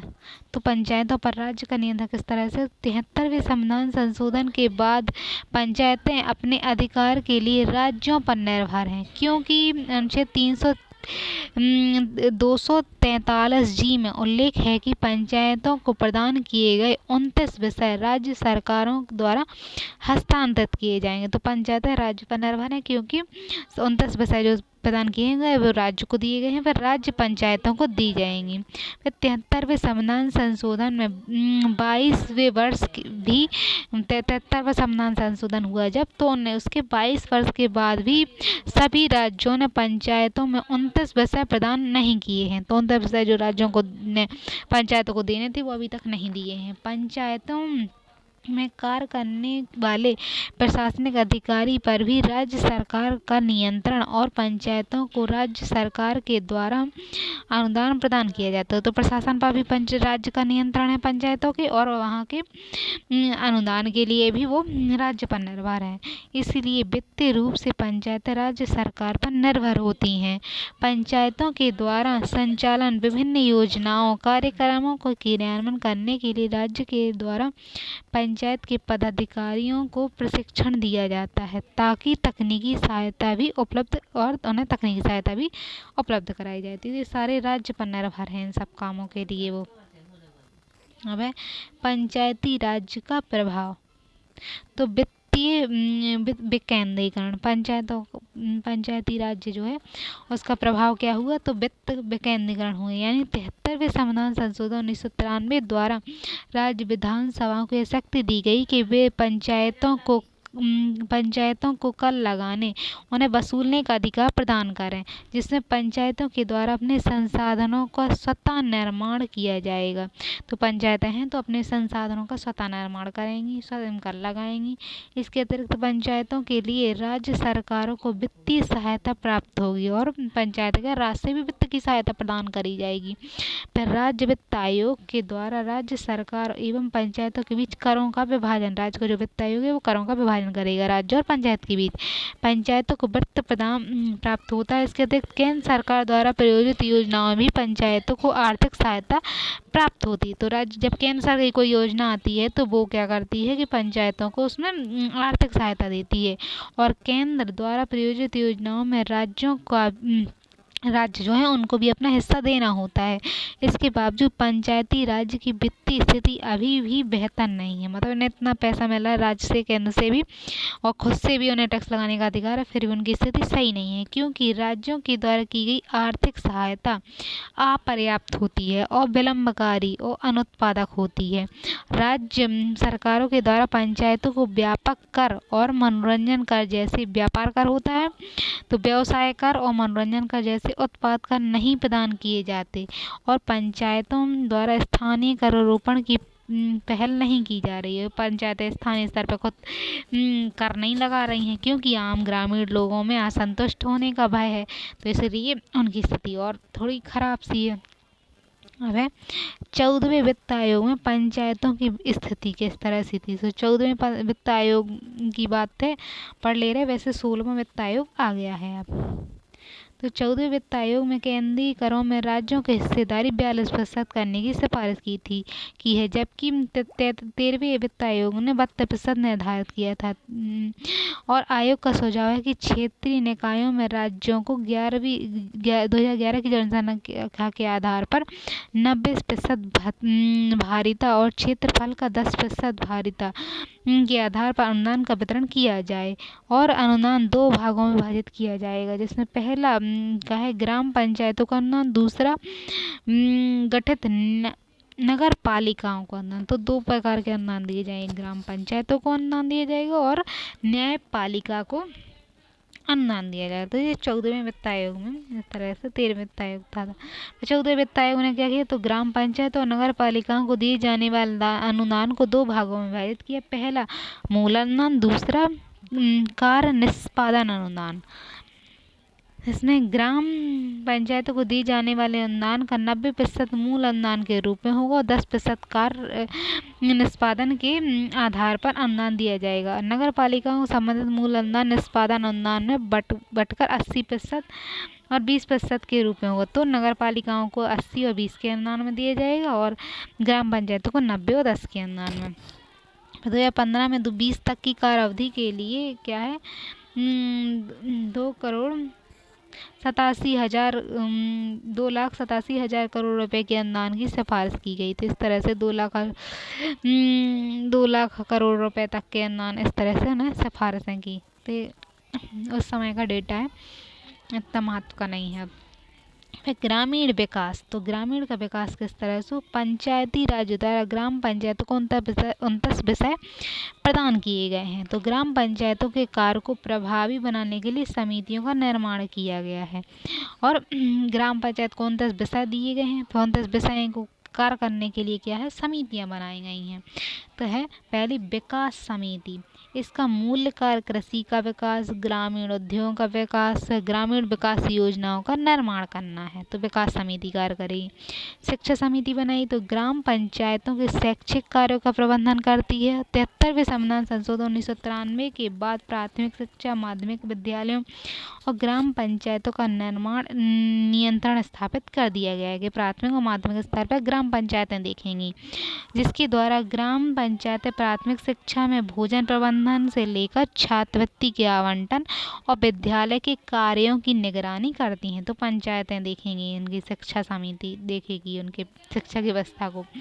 और फिर लोक हित समिति, तो जन स्वास्थ्य, ग्रामीण के संबंधित कार्यों के मामलों की देखभाल की जाती है। तो ग्राम पंचायत का काम है कि लोक हित समिति करेगी उसकी। अब समता समिति, तो इसके अंदर महिलाओं, बच्चों, अनुसूचित जातियों, जनजातीय पिछड़ा वर्ग के लोगों के लिए कल्याण के लिए संपादित होती हैं। तो ये समानता लाने के लिए समता समिति है। इसमें ग्राम सभा द्वारा विकास की सभी योजनाओं पर चर्चा होती है। ग्राम सभा विकास की सभी योजनाएं जो हैं पर चर्चा करती है और ग्राम सभा द्वारा ही उन लाभार्थियों का चयन किया जाता है जिन्हें इन योजनाओं का लाभ प्राप्त हो। और उदाहरण के लिए इंदिरा आवास योजनाओं का लाभ किन व्यक्तियों को मतलब प्राप्त हुआ है, तो किन व्यक्तियों को प्राप्त होना चाहिए, इसका निर्धारण ग्राम सभा द्वारा किया जाता है।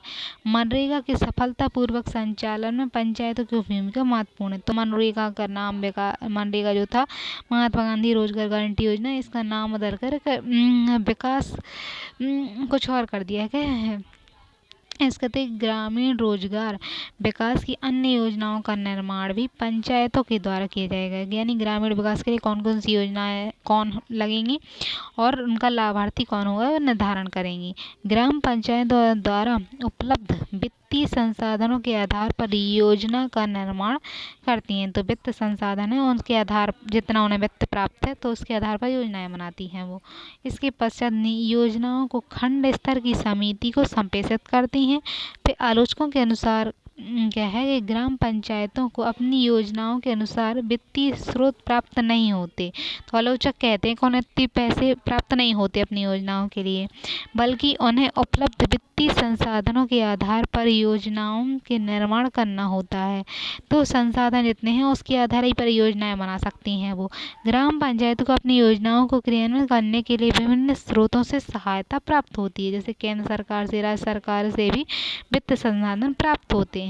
फिर खंड स्तर पर भी ग्राम विकास के लिए अनेक समितियों का निर्माण, तो जिस तरह से ग्राम सभा के स्तर पर है, ग्राम पंचायत के स्तर पर, तो उसी तरह खंड स्तर पर भी अनेक समितियों का निर्माण किया गया है।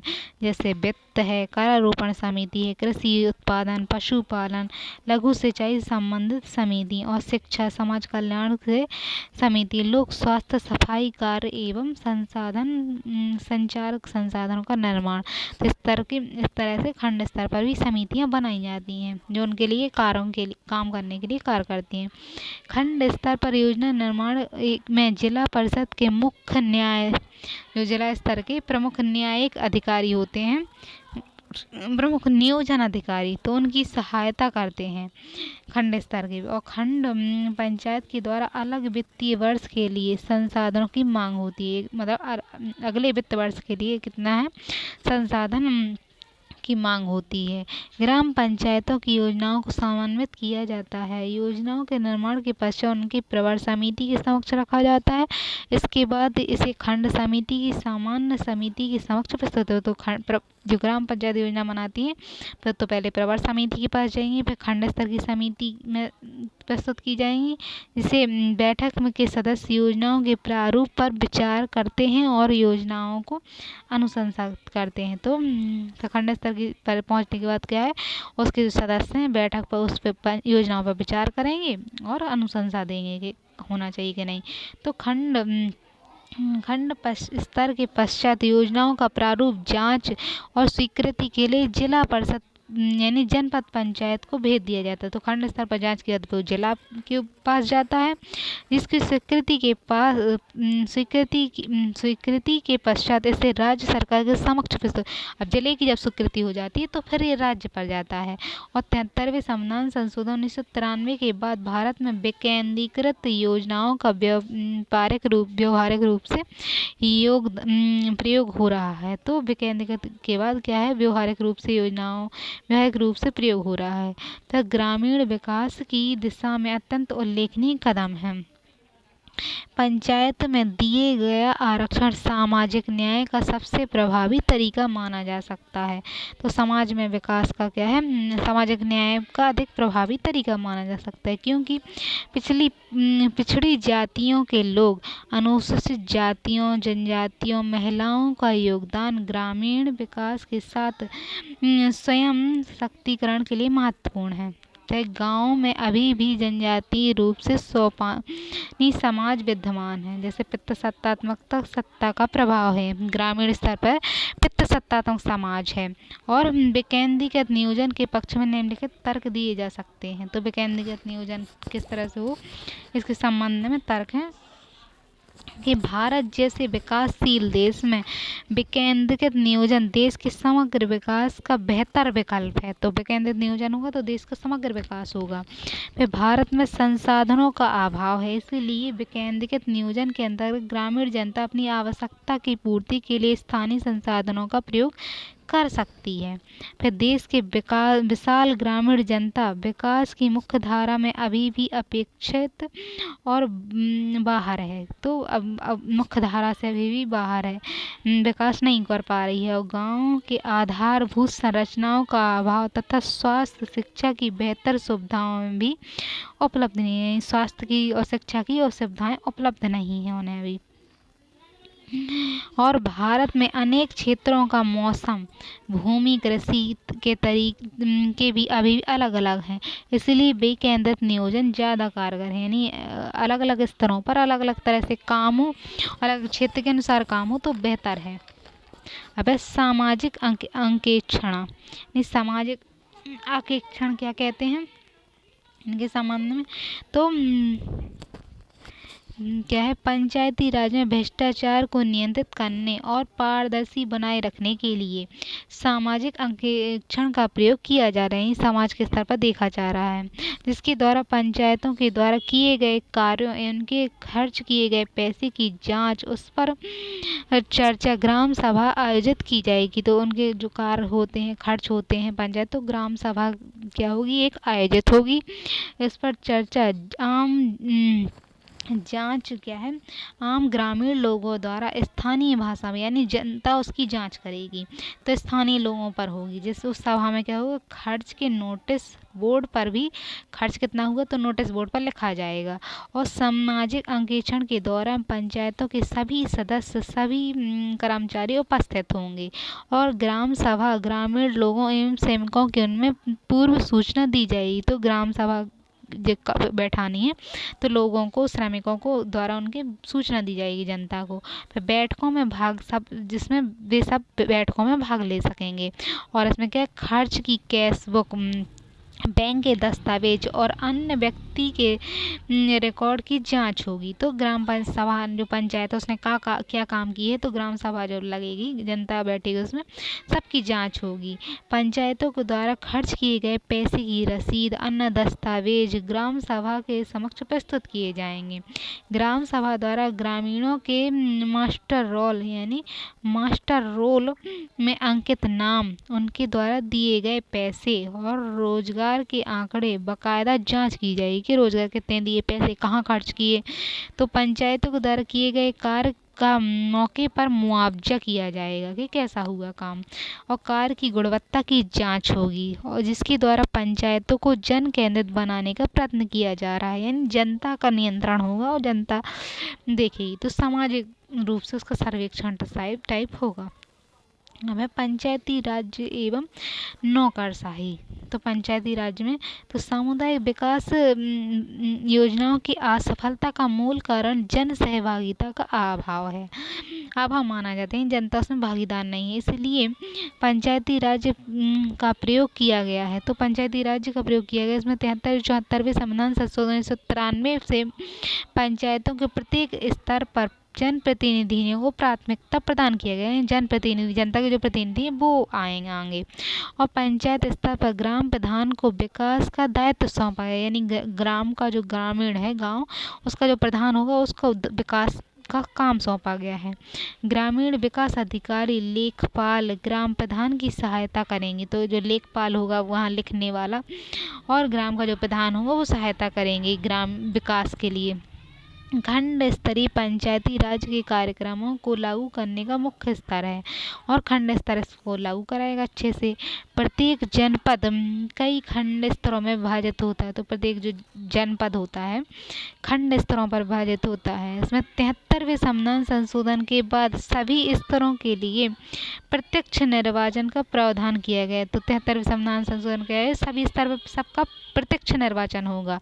खंड स्तर के अध्यक्ष का चुनाव अप्रत्यक्ष होगा, जिसका चुनाव खंड स्तर के निर्वाचित सदस्य, तो खंड स्तर का जो अध्यक्ष होगा वो अध्यक्ष बस अप्रत्यक्ष होगा, बाकी सदस्य प्रत्यक्ष ही होंगे। और वो निर्वाचित अध्यक्ष जो होते हैं, सदस्य होते हैं, वो अध्यक्ष का चुनाव करते हैं।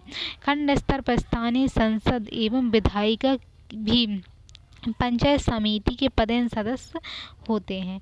फिर ग्रामीण विकास के संदर्भ में जिला ग्रामीण विकास एजेंसी की भूमिका केंद्रीय है। तो जिला ग्रामीण विकास की एक एजेंसी होगी, जिसके चेयरमैन जिला अधिकारी मुख्य विकास अधिकारी होते हैं। तो वो ग्रामीण विकास के लिए काम करते हैं।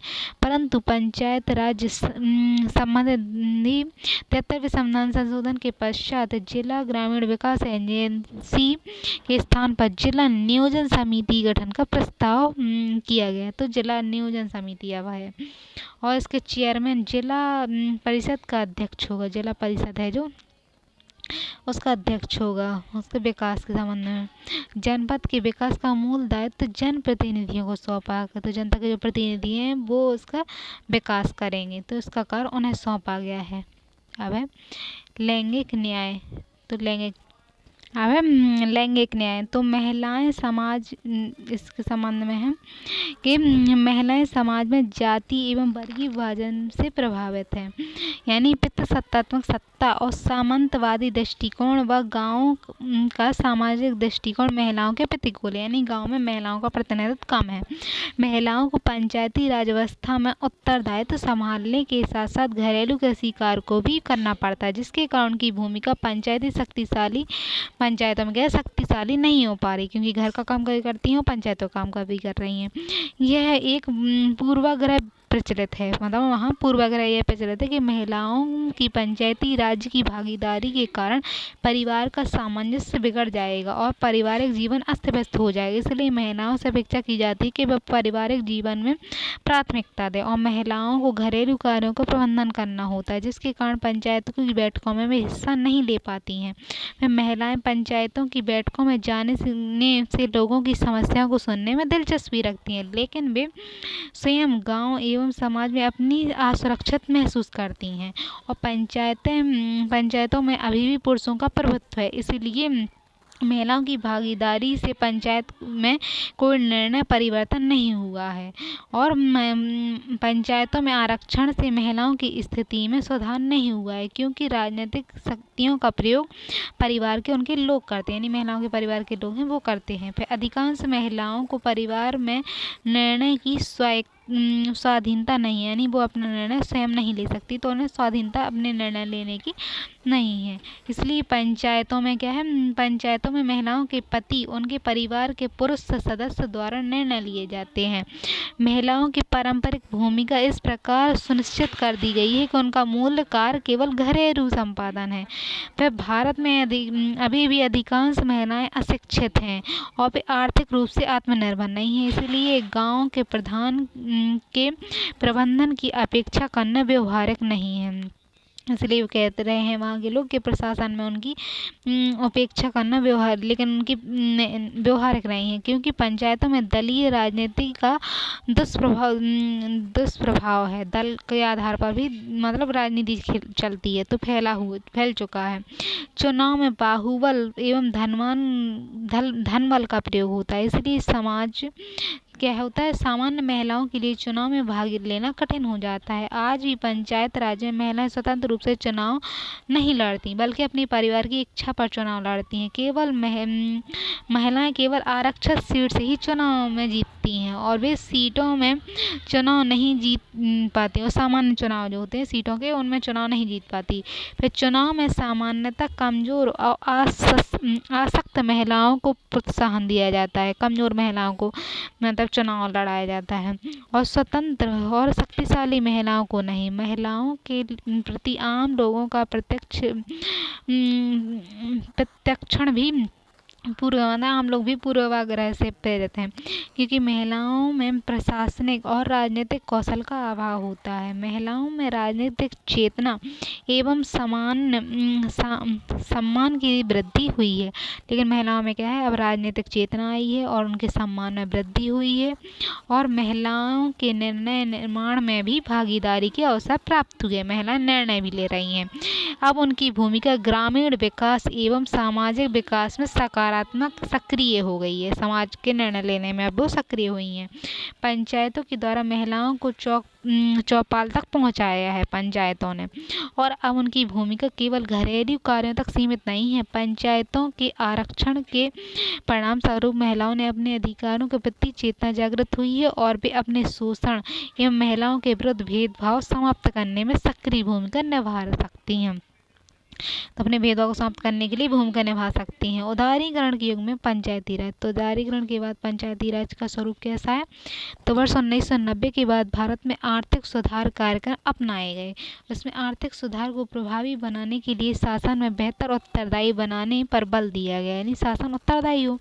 इसी संदर्भ में सुशासन शब्द का प्रयोग अत्यधिक प्रभावी रूप से होने लगा। इसका पहली बार प्रयोग विश्व बैंक द्वारा किया गया, जिसमें अफ्रीकी महाद्वीप के देशों में आर्थिक सहायता दी तो उनके सुशासन अपनाने की सलाह दी। सुशासन का अभिप्राय उत्तरदायित्व, पारदर्शिता, त्वरित सहभागी शासन है। तो विश्व बैंक ने अपने दस्तावेज यानी गवर्नेंस एंड डेवलपमेंट में सुशासन को परिभाषित करते हुए कहा, यह एक ऐसी प्रविधि है जिसमें देश के आर्थिक सामाजिक प्रबंधन के लिए सामाजिक प्रबंधन के शक्ति का प्रयोग होता है। यह बिंदु उल्लेखनीय है कि सुशासन के अंतर्गत उदारीकरण, निजीकरण को भी बढ़ावा दिया गया है, और तीसरी दुनिया के देशों के विकास कार्यों में लोगों की सहभागिता आवश्यक। तीसरी दुनिया जो है उसके लोगों की भी सहभागिता इसमें आवश्यक है, क्योंकि विकास तभी प्रभावी होगा जब ऊपर से थोपा ना जाए, बल्कि लोगों की वास्तविक सहभागिता हो। तो पंचायती राज सुशासन के युग में अत्यधिक महत्वपूर्ण है, यानी सुशासन चलाना, अच्छे से शासन चलाना, तो पंचायती राज महत्वपूर्ण है, क्योंकि सुशासन की संकल्पना में विकेंद्रीकरण अंतर्निहित है, जिसका पर्याय पंचायती राज है। क्योंकि पंचायती राज द्वारा अब ग्राम सभा का विकास की नीतियाँ और विकास कार्यक्रमों और लाभार्थियों की पहचान की, यानी ग्रामीण जमीन स्तर पर क्या होता है, नीतियाँ बनाई जाती है, विकास के कार्यक्रम चलाए जाते हैं, लाभार्थियों की पहचान होती है, और बजट पर चर्चा, विकास कार्यक्रम के क्रियान्वयन पर भी ग्राम सभा की चर्चा होती है। इसीलिए पंचायतें क्या करती हैं, उसमें भाग लेती हैं। पंचायती राज्य द्वारा उत्तरदायी शासन बनता है। तो उत्तरदायी शासन को उत्तरदायी से प्रभावी बनाया जाता है। पंचायती राज्य द्वारा नागरिक केंद्रीय शासन का निर्माण, नगरीय केंद्रीय शासन की व्यवस्था की जाती है।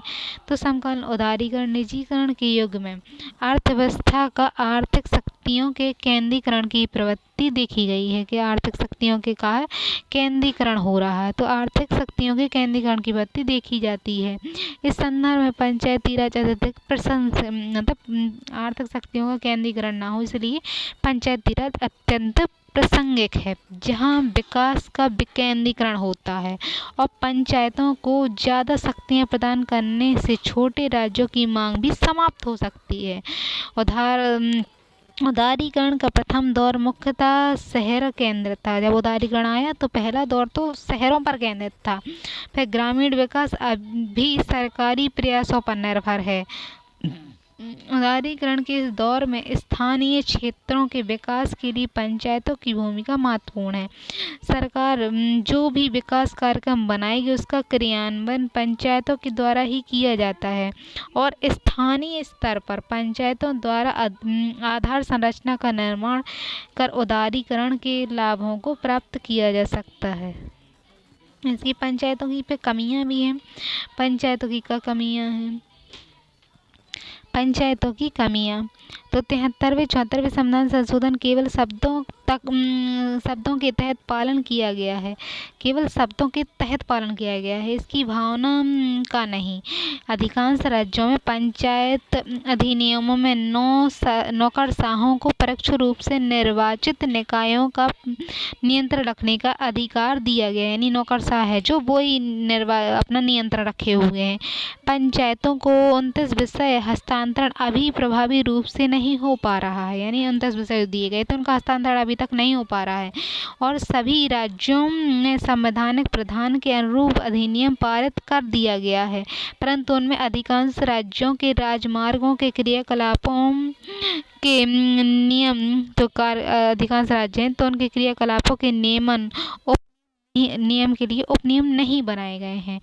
विभिन्न प्रशासनिक विभाग पहले की भांति कार्य कर रहे हैं, जो प्रशासनिक विभाग पहले की भांति कार्य कर रहे हैं जैसे कि पंचायतों के गठन के पहले कार्य कर रहे थे। तो अधिकांश राज्यों में प्रशासनिक और तकनीकी कर्मचारी राज्यों के विभागीय प्रतिनिधि के रूप में कार्य कर रहे हैं, लेकिन इन कर्मचारियों पर इन कर्मचारी हैं उन पर पंचायतों का कोई नियंत्रण नहीं। जो प्रशासक हैं उन पर उनके कर्मचारी हैं तो उन पर कोई पंचायतों का प्रभाव नहीं है, नहीं पंचायत उनका नियंत्रण नहीं है, जिससे पंचायतों को कार्य भी प्रभावित होते हैं। और अधिकांश राज्यों ने ग्राम पंचायत स्तर पर ग्राम विकास अधिकारी 2 या 3 ग्राम पंचायतों पर कार्यभार संभाल रहे हैं। तो ग्राम के जो विकास अधिकारी हैं सो 2 या 3 हैं तो वो ग्राम पंचायत के कार्यभार संभाले, प्रशासनिक अधिकारी ही काम संभाल रहे हैं। और सरपंच कई बार पंचायतों की बैठकों के लिए इसलिए स्थगित कर देते हैं क्योंकि पंचायत सचिव उस बैठकों में उपस्थित नहीं होते। तो सचिव उपस्थित नहीं होते इसलिए सरपंच भी उपस्थित नहीं होते। इस तरह से काम चल रहा है और काम सीधा प्रशासक ही कर रहे हैं। फिर ग्राम पंचायतों का 5 वर्ष का कार्यकाल समाप्त होने पर चुनाव कराने की संवैधानिक व्यवस्था को गंभीरता से नहीं लिया गया है।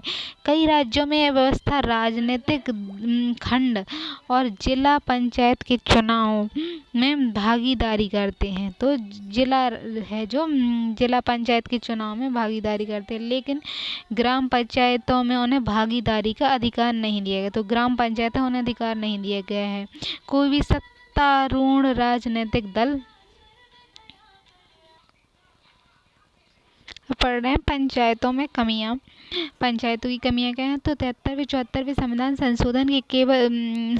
संशोधन को केवल शब्दों के तहत पालन किया गया, उनकी भावनाओं का नहीं। अधिकांश राज्यों ने अधिनियमों में नौकरशाहों को प्रत्यक्ष रूप से निर्वाचित निकायों का नियंत्रण रखने का अधिकार दे दिया है। तो प्रशासक ही जो है नियंत्रण है उनका। पंचायतों पर 29 विषयों पर हस्तांतरण अभी भी प्रभावी रूप से नहीं हो पाया है और सभी राज्यों में संविधान संशोधन के अनुरूप अधिनियम पारित कर दिए गए हैं, परंतु उनमें अधिकांश पंचायतों में रोजमर्रा के क्रियाकलाप के नियम उपनियम नहीं बनाए गए हैं। विभिन्न प्रशासनिक विभाग पहले की भांति कार्य कर रहे हैं, जैसे कि नई पंचायतों के गठन के पहले कार्य कर रहे थे। फिर अधिकांश राज्यों में प्रशासनिक एवं तकनीकी कर्मचारी राज्यों के विभागीय प्रतिनिधित्व के रूप में काम कर रहे हैं, लेकिन कर्मचारियों पर पंचायतों का नियंत्रण नहीं है, जिससे पंचायतों के कार्य भी प्रभावित होते हैं। अधिकांश राज्यों ने ग्राम पंचायत स्तर पर ग्राम विकास अधिकारी 2 या 3 ग्राम पंचायतों का कार्यभार संभाल रहे हैं। फिर सरपंच कई बार बैठकों में उपस्थित नहीं अंतर्गत होते हैं। पंचायत सचिव उस बैठकों में उपस्थित नहीं होते हैं, क्योंकि पंचायत सचिव उपस्थित नहीं, इसलिए वो ये उपस्थित नहीं हो पाते हैं। फिर ग्राम पंचायतों का 5 वर्षों का कार्यकाल समाप्त होने पर उसके चुनाव करने की संवैधानिक व्यवस्था को गंभीरता से नहीं लिया है। कई राज्यों में यह व्यवस्था राजनीतिक दल खंड या जिला पंचायत के चुनाव में भागीदारी करते हैं, लेकिन ग्राम पंचायतों में उन्हें भागीदारी का अधिकार नहीं दिया गया है। कई राज्य सत्तापूर्ण राजनीतिक दल विधानसभा चुनाव से पहले पंचायत चुनाव कराने के इच्छुक नहीं होते, यानी सत्तारूढ़ दल जो राजनीतिक दल होते हैं कि विधानसभा के चुनाव से पहले पंचायतों के चुनाव वो नहीं कराना चाहते हैं, क्योंकि उन्हें अपनी राजनीतिक साख खोने का भय रहता है। इसीलिए पंचायत अधिनियम में कमी निकाल कर चुनाव टाल दिया, यानी पंचायतों का चुनाव टाल दिया जाता है। कभी कभी प्रतिकूल मौसम या लोक व्यवस्था के आधार पर भी पंचायतों का चुनाव टाल दिया जाता है।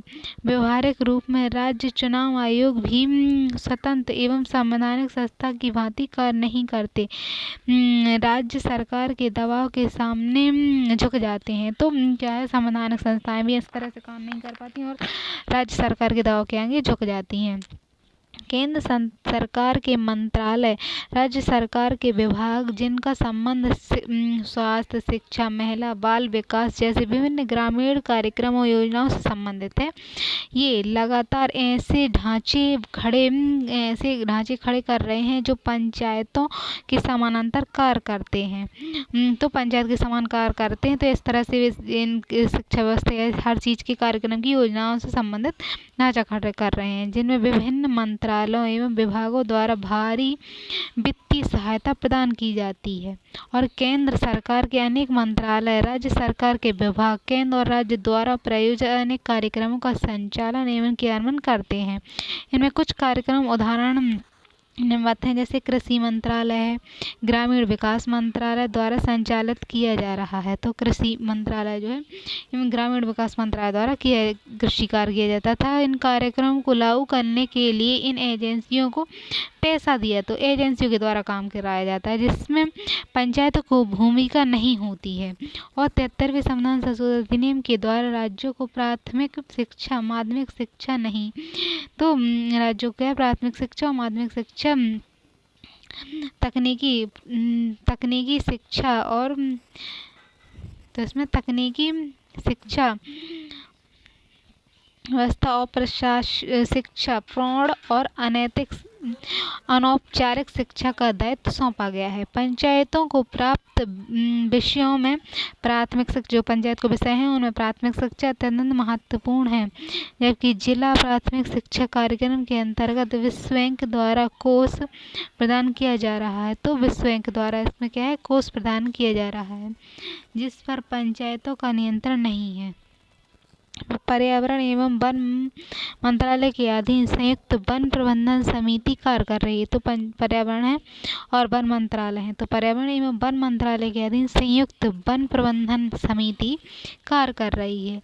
वर्ष 1999 में मध्य प्रदेश सरकार ने पंचायती राज्य के समानांतर जिला सरकार योजनाओं को आरंभ किया है। तो 1999 में क्या है, मध्य प्रदेश सरकार ने पंचायती राज के समान ही जिला सरकार जिला के स्तर पर योजनाओं को आरंभ किया है, जिसमें प्रशासक, राज्य सरकार के एक मंत्री और जिला अधिकारी, विधायक, क्षेत्र के सांसद और जिला परिषद के प्रतिनिधि शामिल होते हैं। इसमें जिला पंचायत को विस्तृत अधिकार प्रदान किए गए हैं। जिलाधिकारी को इसका मुख्य कार्यकारी बनाया गया है। जिलाधिकारी जो होता है उसका प्रमुख कार्यकारी अधिकारी बनाया है। इससे तार्किक रूप से पंचायतों का अवमूल्यन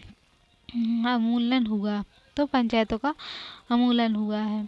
ठीक इसी प्रकार आंध्र प्रदेश के पूर्व मुख्यमंत्री जो चंद्रबाबू नायडू हैं, उन्होंने जन्मभूमि कार्यक्रम आरंभ किया, जिसमें ग्रामीण पेयजल योजना, जवाहर रोजगार योजना, केंद्र प्रायोजित योजनाओं के लिए आवंटित राशि को जन्मभूमि कार्यक्रम के उपयोग किया गया। तो जन्मभूमि कार्यक्रम है जो का उपयोग उसमें किया गया है। अंत में पंचायती राज संशोधन के बाद केरल, मध्य प्रदेश, कर्नाटक जैसे राज्यों ने DRDA को ज्यादा शक्तिशाली बनाया है।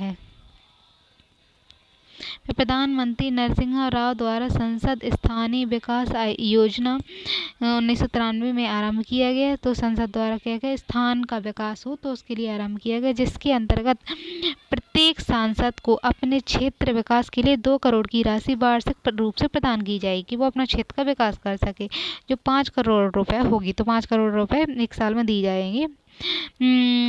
संसद स्थानीय विकास योजनाओं के अंतर्गत विकास के लिए 23 कार्यों की सूची बनाई गई, जिसमें स्कूल वो सूची बनाई गई कि क्या क्या कर सकता है। तो स्कूल के भवन, ग्रामीण सड़कें, पुलिया, वृद्धों के लिए आश्रम, ग्राम पंचायतों के खेल कूद, नलकूप का निर्माण इत्यादि विषयों को सम्मिलित किया गया है। इसका केंद्र सरकार समय समय पर इस सूची में संशोधन कर सकती है। तो केंद्र सरकार सूची में संशोधन कर सकती है। इस योजना के लिए सूची राशि ग्रामीण विकास मंत्रालय द्वारा सीधे जिला अधिकारी के खातों में भेजी जाती है। जो राशि होती है तो जिला अधिकारी के खाते में भेजी जाएगी और जर्ज मैथुन के अनुसार संसद स्थानीय विकास कोष की संकल्पना पंचायती राज व्यवस्था की भावना पर कठोराघात एवं प्रतिकूल है। तो जो पंचायत की राज्य की भावना तो उस पर प्रतिकूल प्रभाव डालेगी, क्योंकि अलग तरह से काम हो रहा है इसमें। क्योंकि इस योजनाओं में जिन 23 विषयों को शामिल किया गया है वे 11वीं अनुसूची को 29 विषयों के लगभग 74वें संविधान संशोधन के अनुसार प्रत्येक जनपद में एक जिला नियोजन समिति का गठन अनिवार्य है। जिले में एक नियोजन समिति का गठन करना चाहिए, अनिवार्य है। परंतु जब सांसद और विधायकों को अपना अलग कोष प्रदान किए गए हैं तो नियोजन समिति की भूमिका भी प्रभावी नहीं होती। तो नियोजन समिति अब जरूरत नहीं पड़ रही है। इसलिए सरकारी अधिकारी भी यह नहीं चाहते कि पंचायती राज्यों के प्रतिनिधि उन पर निगरानी और नियंत्रण रखें। तो सरकारी अधिकारी नहीं चाहते कि पंचायत के लोग उन पर नियंत्रण रखें, इसीलिए पंचायतों के साथ असहयोग व्यवहार करते हैं। उदाहरण के लिए प्राथमिक स्कूल शिक्षकों के अखिल भारतीय संघ ने एक प्रस्ताव पारित किया। इसके अंतर्गत इन्हें पंचायतों के अधीन कार्य करने पर आपत्ति उठाई। दूसरी ओर अखिल भारतीय सेवक राज्य सरकार के अधिकारी भी पंचायती राज दर्शन के प्रति प्रसिद्ध नहीं हैं। तो राज्य सरकार के अधिकारी भी पंचायती राज दर्शन के प्रति प्रतिबद्ध नहीं हैं। पंचायत के महत्व एवं उनकी शक्तियों को मान्यता देने में राज्य सरकार के नेता भी अत्यधिक हिचकिचाते हैं। तो इसमें कहा शक्तियों की मान्यता देने में राज्य सरकार के जो नेता हैं वो भी हिचकिचाते हैं। विधायक एवं सांसद पंचायत की शक्तिशाली होने में चिंतित हैं। यानी विधायक और सांसद हैं, पंचायत अगर शक्तिशाली होती रही हैं तो वे चिंतित होते हैं, क्योंकि वे जिन अधिकारों का उपयोग करते आ रहे हैं पंचायती राज की शक्तिशाली होने में उन्हें कट होती है। तो पंचायत राज शक्तिशाली हो जाएंगे तो उनके अधिकार कट हो जाएंगे। इसलिए इसके लिए भविष्य में चुनौती खड़ी होगी, क्योंकि स्थानीय नेतृत्व द्वारा इनके नेतृत्व विकास रख सकता है।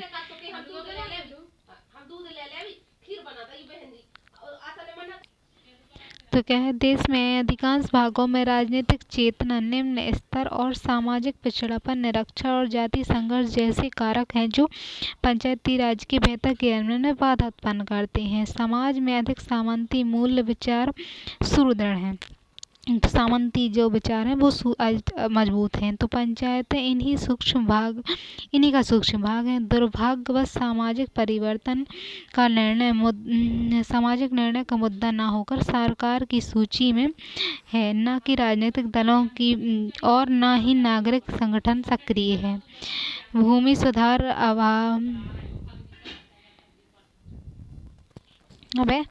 नगर पालिका तो 1 जून 1993 को भारतीय संसद ने 74वें संविधान संशोधन पारित किया, जिसके तहत संविधान की 12वीं अनुसूची तथा एक नया अध्याय 9A जोड़ा गया, जिसमें नगरीय प्रशासन की व्यवस्था थी। तो नगरीय प्रशासन उसमें व्यवस्था थी। नगरीय प्रशासन को 18 विषय नगरीय प्रशासन में क्या हुआ, 18 विषय सौंपे गए। भारत में 3 प्रकार की नगर पालिकाओं का निर्माण किया गया है। तो नगर पंचायत, नगर परिषद और नगर निगम 3 प्रकार की नगर पालिकाएं हैं। तो नगर पंचायत जो है ऐसे क्षेत्र जो ग्राम क्षेत्र से नगर क्षेत्र में परिवर्तित हो गए हैं। तो ग्राम क्षेत्र थे पहले, अब नगर में परिवर्तित हो गए हैं। इसमें 20,000 तक की जनसंख्या आएगी। फिर नगर परिषद यानी छोटे क्षेत्र के लिए हैं, जिसमें 3 लाख तक की जनसंख्या होती है। 20,000 से 3 लाख तक की जनसंख्या। नगर निगम तो बड़े क्षेत्रों के लिए स्थापना की गई, जिसमें 3 लाख से अधिक की जनसंख्या होती है। तो इनका गठन कैसा है, तो नगर पालिकाओं के सदस्यों का निर्वाचन प्रत्यक्ष होता है और नगर पालिका में नगर प्रशासन जो है कि प्रशासन में अनुभव रखने वाले विशेष व्यक्तियों को प्रतिनिधित्व दिया जाएगा। लोकसभा, राज्य के विधानसभा, राज्यसभा और विधान परिषद के सदस्यों का प्रतिनिधित्व एवं वार्ड समितियों के अध्यक्ष का प्रतिनिधित्व होगा। लोकसभा और राज्य की विधानसभा, राज्यसभा और विधान परिषद के जो सदस्य होंगे उनका मतलब प्रतिनिधित्व होगा और वार्ड समितियों को अध्यक्ष का भी प्रतिनिधित्व होगा इनमें। फिर वार्ड समितियां क्या हैं, तो इसमें वार्ड समितियां क्या हैं, 3 लाख या उससे अधिक जनसंख्या वाली नगर पालिकाओं के क्षेत्र में आने वाली 2 या 2 से अधिक वार्डों के लिए वार्ड समितियां बनाना आवश्यक है। तो 2 या 2 से अधिक वार्ड होते हैं तो उनके लिए वार्ड समितियां बनेंगी। जहाँ 3 लाख की जनसंख्या होगी वहाँ वार्ड समितियों के गठन का प्रावधान राज्य विधानमंडल के द्वारा किया जाएगा। तो आरक्षण कैसा है, तो इसमें अनुसूचित जाति जनजातियों के लिए संख्याओं के अनुपात में आरक्षण दिया जाएगा। इसमें अध्यक्ष का पद भी शामिल होगा। तो अध्यक्ष का पद भी उसमें मतलब आरक्षण में शामिल होगा। फिर निर्धारण इसका राज्य विधानमंडल के द्वारा होगा। 1/3 आरक्षण महिलाओं के लिए भी होगा। इसमें पिछड़ी जातियों के लिए भी आरक्षण का प्रावधान होगा। कार्यकाल, तो नगर पालिका का कार्यकाल 5 वर्ष का होगा। नगर पालिकाओं के विघटन के 6 महीने की अवधि के अंदर निर्वाचन कराना अनिवार्य है, परंतु नगर पालिकाओं का कार्यकाल यदि 6 महीने से कम बचता है, यानी 6 महीने नहीं होते, 6 महीने से कम होता है, तो निर्वाचन की समूचे 5 वर्ष के लिए करना हो। तो निर्वाचन क्या है, 5 वर्ष के लिए करना होगा। निर्वाचकों के लिए योगदान, तो निर्वाचक हैं जो, तो निर्वाचकों के लिए योग्यता क्या है, तो इसमें निर्वाचित होने वाले सदस्यों के लिए 21 वर्ष की आयु आवश्यक है। जिसको निर्वाचन होना है तो उसको 21 वर्ष की होना चाहिए। फिर व्यक्ति और राज्य विधानमंडल के निर्वाचन के लिए योग्य होना चाहिए। फिर राज्य निर्वाचन आयोग हुआ एक, तो राज्य निर्वाचन आयोग के अध्यक्ष की नियुक्ति राज्यपाल करता है और नगर पालिकाओं के चुनाव के लिए राज्य विधि द्वारा चुनाव आयोग की स्थापना कर सकता है। तो राज्य चुनाव आयोग है वो के अनुसार चुनाव कराएगा। इसका कार्य नगर पालिका चुनाव के लिए निर्वाचन नामावली का निर्माण करना है, निर्वाचन की एक नामावली बनाएगा तथा चुनाव का नियंत्रण और निगरानी रखना है। नगर पालिकाओं के निर्वाचन क्षेत्र के परिसीमन का न्यायिक पुनर्लोकन नहीं होगा। तो इसका जो परिसीमन है, यानी सीटें बढ़ाई जाएंगी, उसका पुनर्लोकन नहीं होगा। नगर पालिकाओं के चुनाव में गड़बड़ी या विवाद का निपटान संबंधित राज्य के हाई कोर्ट द्वारा किया जाएगा। राज्य वित्त आयोग हुआ, तो 74वें संविधान संशोधन के अंतर्गत राज्य वित्त आयोग की स्थापना की गई है। राज्य वित्त आयोग के अध्यक्ष की नियुक्ति राज्यपाल के द्वारा। राज्य वित्त आयोग की नियुक्ति कौन करेगा? राज्यपाल करेगा। यह अनुच्छेद 243 में है, इसका प्रावधान है। इसके कार्य क्या होंगे इसके? तो राज्य नगर पालिकाओं के बीच, यानी राज्य और नगर पालिका हैं तो उनके बीच कर लगाए जाने और शुल्क का निर्धारण और उनके बीच विभाजन, शुल्क, पथकर एवं फीस का बंटवारा नगर पालिकाओं के विभिन्न स्तरों में उनको प्रदान करना है। फिर कर, शुल्क, पथकर, फीस वसूलने की शक्ति नगर पालिकाओं को दिए जा सकते हैं। तो कर हैं, शुल्क हैं और फीस हैं, तो इनको वसूलने की शक्ति क्या है? नगर पालिकाओं को दिए जा सकते हैं। फिर नगर पालिकाओं को सहायता एवं अनुदान देना, तो नगर पालिकाएं जो हैं तो उनको सहायता देना और अनुदान देना। फिर नगर पालिकाओं की वित्तीय स्थिति में सुधार के लिए आवश्यक उपाय करना। नगर पालिकाओं के अन्य विषय भी राज्यपाल दे सकता है, तो ये राज्यपाल उन्हें विषय देगा। जिला योजना समिति, जिला स्तर पर जो योजनाओं के लिए समिति बनाई जाती है, तो जिला स्तर पर योजना समिति प्रत्येक महाक्षेत्र में महानगर योजना समिति गठन के लिए राज्य विधानमंडल विधि बनाएगा। तो योजना समिति होगी और राज्य क्या है? राज्य विधानमंडल विधि बनाएगा। परंतु इन समितियों के गठन में निम्नलिखित तरीके अपनाए जाएंगे, जिसमें जिला योजना की दशा में जो जिला है, जिला योजना की दशा में कम से कम 4/5 सदस्य जिला स्तर की पंचायत और जिले की नगर पालिकाओं के निर्वाचित सदस्यों द्वारा अपने सदस्यों में से निर्वाचित किए जाएंगे। तो अपने सदस्यों में से उन्हें निर्वाचित करना होगा। इनका अनुपात जिले में नगर और ग्राम जनसंख्या के अनुपात में होगा। तो उनका अनुपात क्या होगा? ग्राम की जनसंख्या के अनुपात में होगा। जिला नियोजन समिति जिला स्तर पर विकास योजना बनाने वाली सबसे बड़ी समिति है। तो जिला नियोजन समिति जो क्या है? जिले के स्तर पर सबसे बड़ी योजनाएं बनाएगी। इसका निर्माण अनुच्छेद 243 डी में के तहत किया गया है। फिर जिला नियोजन समिति जम्मू कश्मीर, मेघालय, मिजोरम, नागालैंड तथा दिल्ली को छोड़कर देश के सभी क्षेत्रों में लागू होगी और इन राज्यों को छोड़कर सभी राज्यों में जिला नियोजन समिति संबंधी कानून बना दिया गया है। इसकी संरचना क्या होगी? यह समिति सामान्यतः ग्रामीण, शहरी, स्थानीय निकायों द्वारा निर्वाचित की जाती है। इस समिति के सदस्यों की संख्या निर्धारण जिले की जनसंख्या के आधार पर होगा।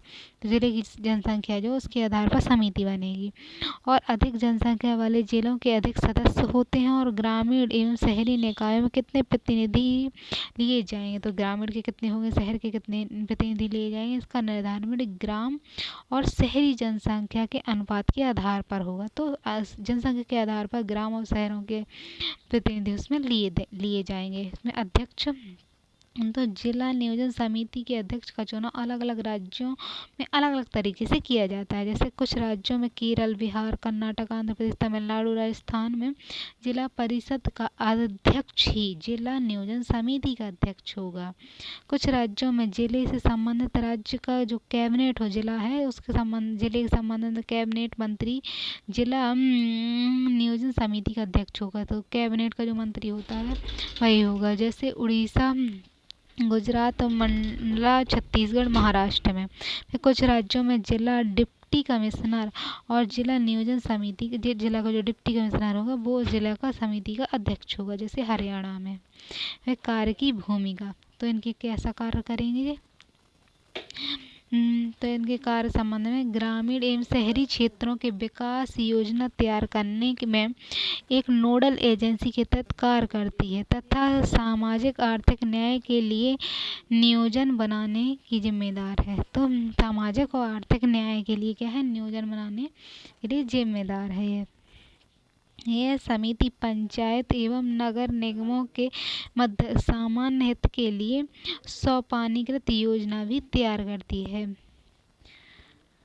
फिर प्राकृतिक संसाधनों, आधार संरचना, पर्यावरण संरक्षण जैसे विषय भी इसमें शामिल होते हैं। इसके अतिरिक्त यह समिति ग्रामीण शहरी नियोजन के सुदृढ़ीकरण के लिए जिम्मेदार है। तो ग्रामीण और शहरों का सुदृढ़ीकरण हो इसके लिए जिम्मेदार है। समिति शहरी क्षेत्रों के प्रसार की दृष्टि से भी योजना में विचार करती है। महानगर योजना समिति। तो महानगर योजना समिति होती है तो इसका निर्माण 243 जेडी में है अंतर्गत किया गया है। इसमें समिति कम से कम 2/3 सदस्य नगर पालिका के निर्वाचित सदस्य होते हैं और नगर पालिका क्षेत्र के पंचायतों के अध्यक्षों द्वारा अपने सदस्यों में से निर्वाचित किया जाता है। तो पंचायत होते हैं जो पंचायत के अध्यक्ष द्वारा अपने सदस्यों में से उन्हें चुना जाएगा, निर्वाचित किया जाएगा।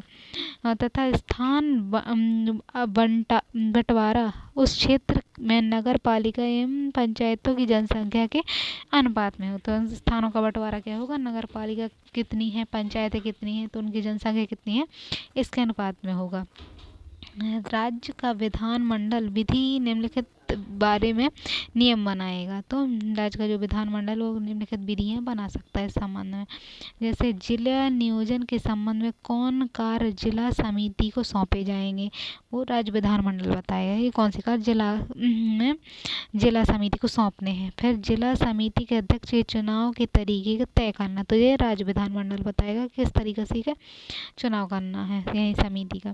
फिर समिति विकास योजना बनाकर राज्य को सौंपेगी। समिति क्या करेगी, योजना बनाएगी और राज्य को सौंपेगी। फिर महानगर योजना समिति पूर्णतः नगरीय क्षेत्र के विकास की योजना तैयार करेगी। नगर क्षेत्र है तो उसके विकास की योजना तैयार करेगी। राज्य विधानमंडल उस समिति के बारे में विधि द्वारा निम्नलिखित नियम बनाएगा। केंद्र एवं राज्य सरकारों व संगठन एवं संस्थानों के प्रतिनिधि के बारे में।